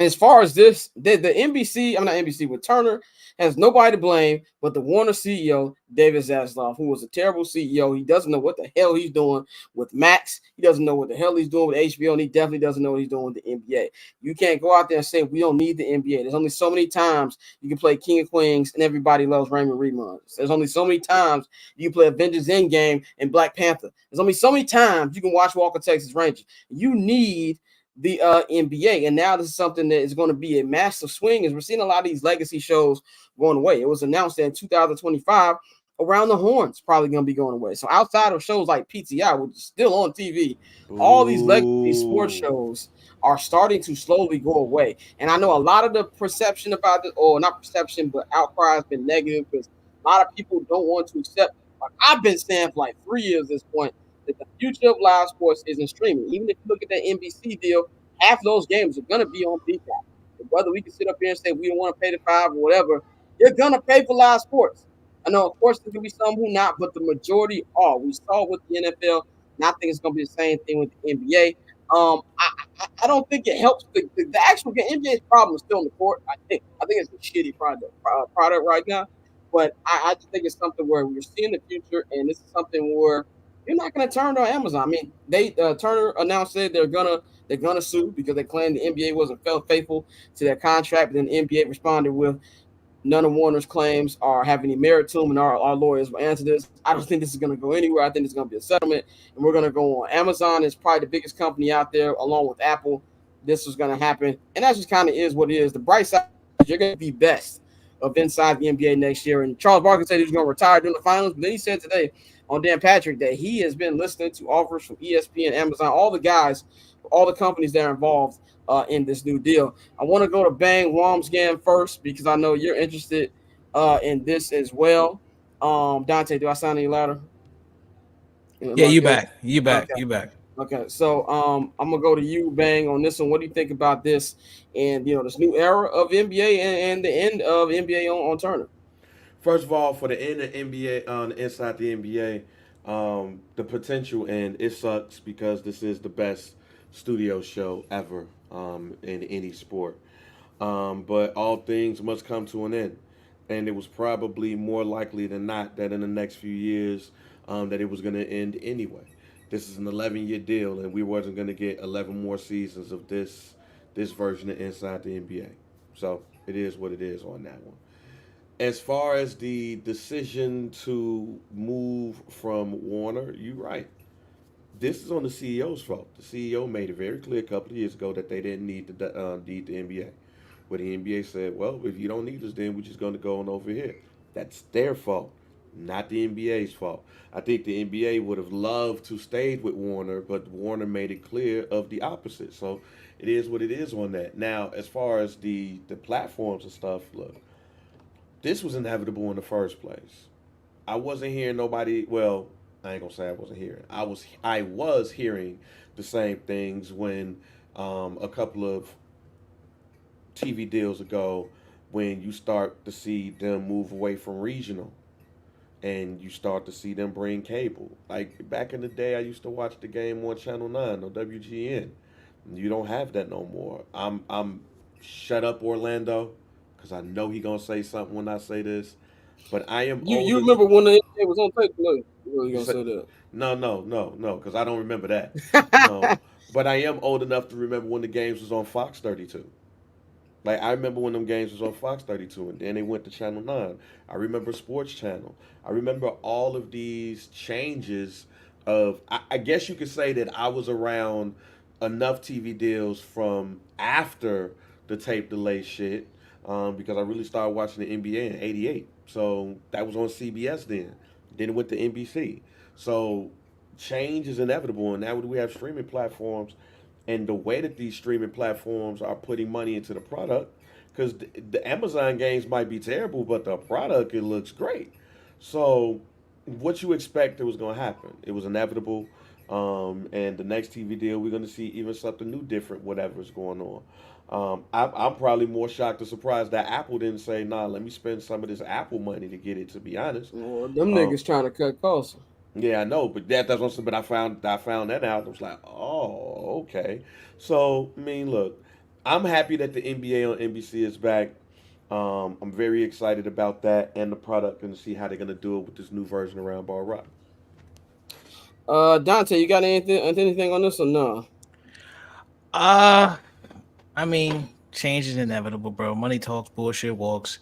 These days, you got to follow the money, and unfortunately, this goes more to the political corporate side, but they've allowed these big VCs and tech firms to get all this money, and now they're going to buy up everything. So as much as y'all hate it, it ain't going to stop. You see it the same when teams are being sold. They're being sold to the highest bidder. These people have enough fuck off money to where they can just pay double what the team has been valued by Forbes, and it's nothing. Like Ballmer paid $5 billion for the Clippers, and they were not worth $5 billion. Like, they have that type of money to where they can just say, "Fuck it, this is what I want. This is what I'm going to do." And so, when you have a league that's driven by revenue, like all of our sports leagues are, of course they're going to tap in with them. Like, is it unfortunate to see games starting to go to cable and streaming when we know some people don't have those things? Yeah, it does. But I mean, at the same time, this is the way that our country is headed. The same way with cashless payments everywhere you go and shit like that. It's just certain people who haven't adapted to the times, or some who can't adapt to the times, are going to be left out. But it's only going to keep going and get worse. Wait till everybody wearing headsets and shit, then it's really going to be crazy. Yeah, just a matter of time, man. Last basketball topic, man. The Olympics, like I said, Olympics kicked off today. Opening ceremonies. We saw Snoop Dogg had the Olympic lights, which is crazy. 30 years ago, Snoop was the most feared artist in America. Now he's representing the country at the Olympics. LeBron James and Coco Gauff, they held the American flag at the beginning of the ceremonies, but Team USA kicks off their run to try to get another gold medal on Sunday at 10:15 Central Time, 11:15 Eastern Time. They'll be kicking off against reigning NBA MVP Nikola Jokic and Serbia. My question to y'all, man, it kind of feels like these guys have been close in a lot of battles. Had to come back against South Sudan. LeBron had to be the closer and close that out. A couple other close games, had to come back against Canada. They haven't blown anybody out. I mean, the biggest score was against Serbia, but that score kind of lied. It was a much closer game than that score showed. I look at it as this, man. I'm not worried at all. And the reason I say that is because I think this team is gelling right. If Kevin Durant does come back, and hopefully he does, Steve Kerr says that he's been practicing. He's been day to day. They are not removing him off the roster. And if you see that picture of Anthony Edwards dunking on that nigga, it looks like he's been playing pretty hard in practice. So when he comes back, that adds another element to them. LeBron has been playing very, very well. Steph's been playing well. Anthony Edwards, Anthony Davis, and Bam Adebayo looking like the Twin Towers out there.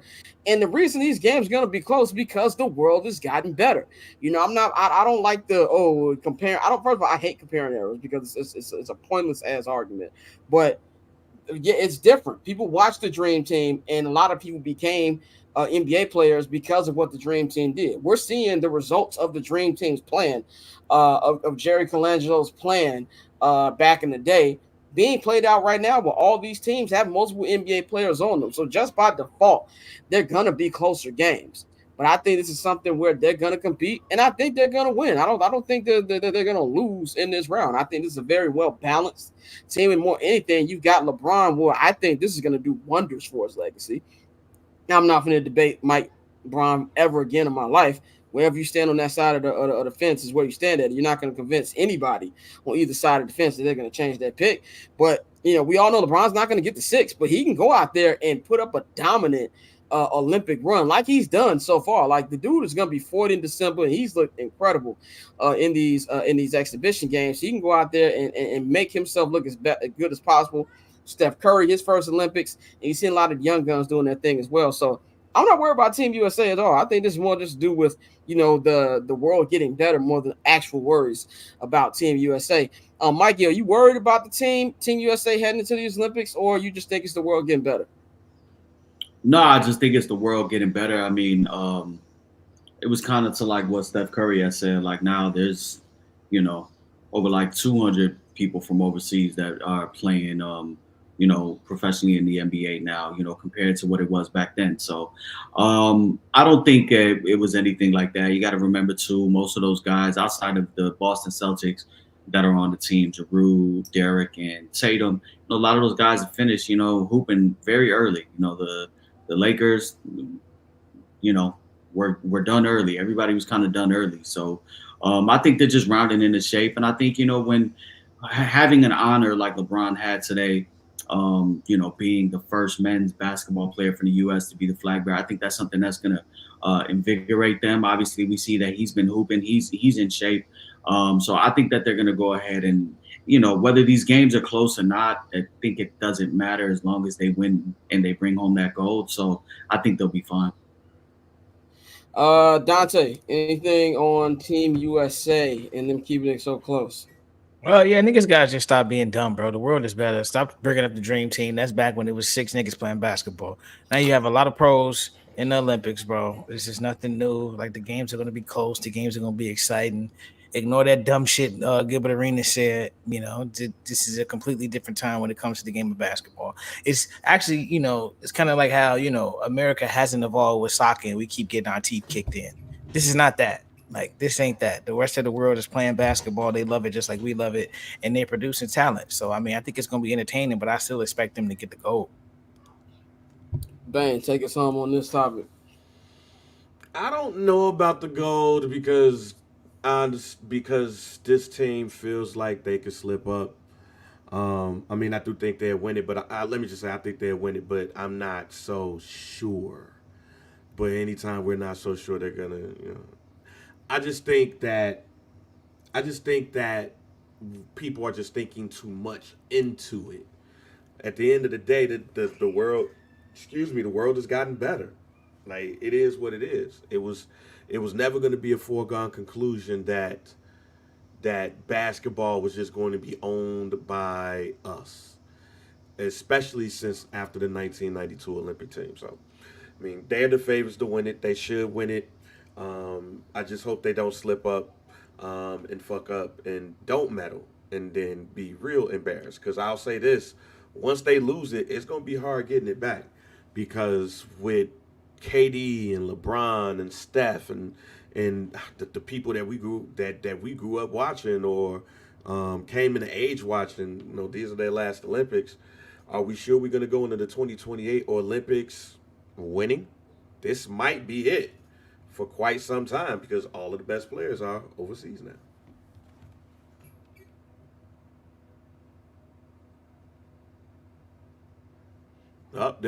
Fine. Yeah, that was on me. That was on fine. Right. Anyway, yeah. So that's it for Bang. Bang, you're good to go. Because we're about to spend these last 10 minutes talking some baseball, man. Anything you want to say before you get up out of here? New episodes of First Black Champ and Some Dude are out. Make sure y'all go ahead and check that out.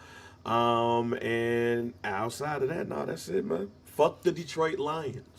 All right, real quick on some wrestling shit, Bang. Shout out to Shawn Michaels because them shorties in the NXT, boy. Nigga, you know it. Good woman. That nigga, hey, Shawn Michaels. Shawn, every woman that he has signed in every capacity is out there winning. Shouts out to the Heartbreak Kid, Shawn Michaels. Shout out to HBK. You can follow Bang at JR Bang on all social media platforms. He will holler at y'all next week. Peace. We're going to wrap these last 10 minutes up of the show with some baseball talk, man. We have had today has been like you really starting to see the trade deadline really starting to heat up. A lot of big trades. Randy Arozarena going to the Seattle Mariners. He was actually still at the game. Him and his family are watching the Rays play right now. My favorite Mexican. Zach Eflin traded to the Orioles. A lot of other trades going on. Jazz Chisholm could be on the trading block. Mikey, man, tell us what trades from these last couple of days have stood out to you, and what do you expect to come up? Right now, nothing. I was kind of confused when.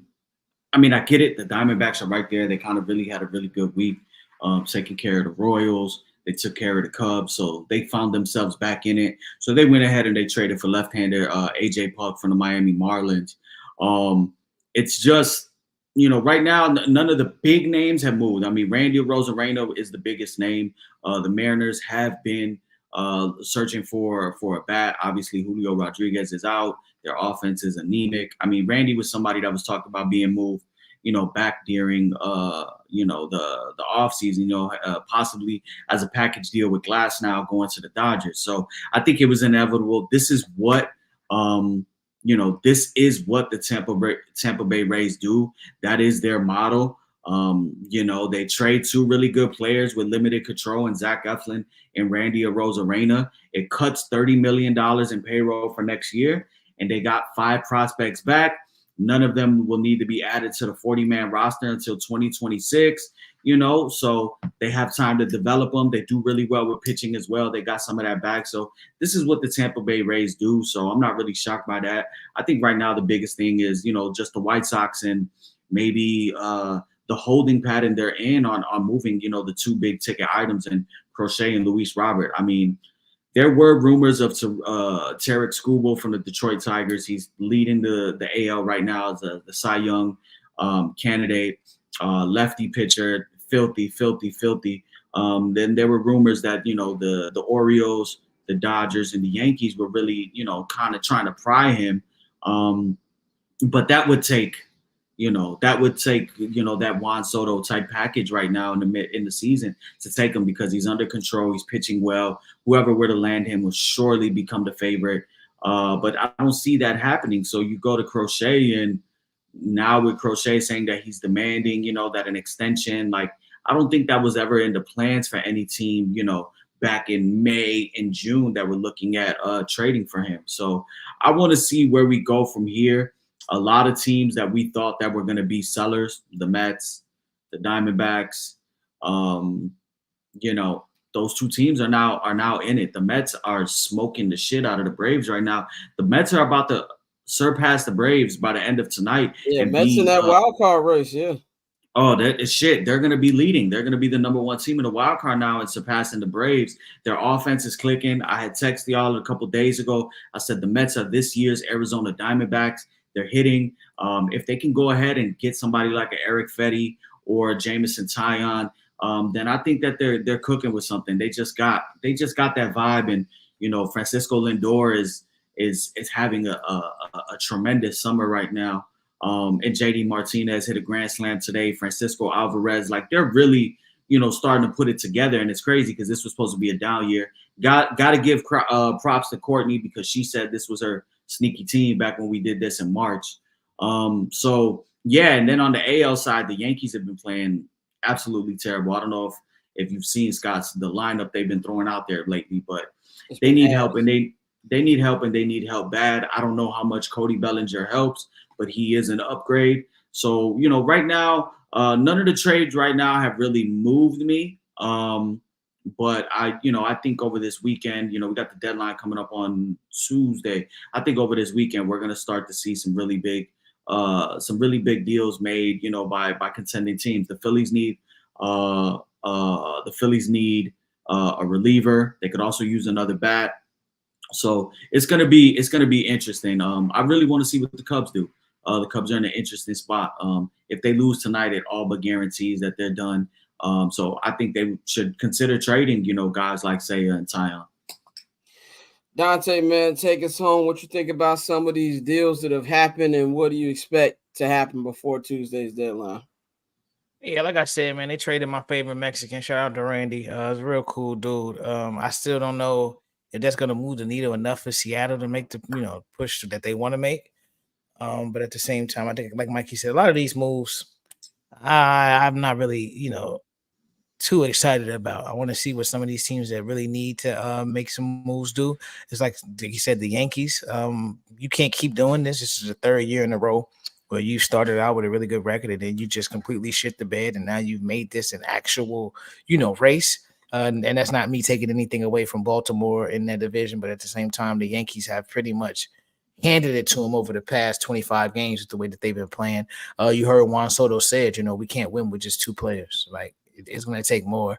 Juan Carlo, you can't depend on him anymore. He was having a good season, actually, before he got hurt, but you just can't depend on him. So, like, I'm really more just interested in to see what the teams like the Yankees do. The Dodgers, even with them being, in first place, they still want to make moves because their outfield is underperformed. So seeing if there are any moves for them to make. We talked about Jazz Chisholm. Like I said, the Yankees are pretty much scared of adding him. They said they don't know if his personality will mesh, which, like I said, too many podcast mics, not enough RBIs. I feel you, but at the same time, it's not 19. It's not the old Yankees no more. Papa Steinbrenner is gone. I'm not saying let him keep the blue hair and all that other shit, but you might need to add a little spice. And even with the old Steinbrenner, bro, I got one for you. How about Jazz to the Pirates? They're in the wild card hunt. They're right there. How about adding, a little left-handed pop to that team? A little bit of energy. You got a vet like McCutcheon who could, pick him under his wing, get him right, like a real vet, not who was the dude he was talking Ryan about? Reynolds, real vet. Yeah. Who are you talking about? Buddy who got mad, he fell asleep. I can't think of his name. He is not. Miguel Rojas from the Dodgers. Yeah. No disrespect to Rojas. Oh no, and in Miami. And Avisel Garcia too. Yeah, let's see. No, just get him around some real vets. That name in a minute. Get him around some real vets and see what can happen. But I mean, so far these moves haven't really moved the needle for me. But I still think it's plenty of time, and I do think that, especially when you look at some of these tight division races, that's usually when you see a team get desperate, and they might be able to give up a couple extra prospects. Because what we've seen, prospects is cool, but pennants are better. Like you got teams that are trying to win now, and they don't really care about the future. So breaking news. I got breaking news. We need a sounder alert.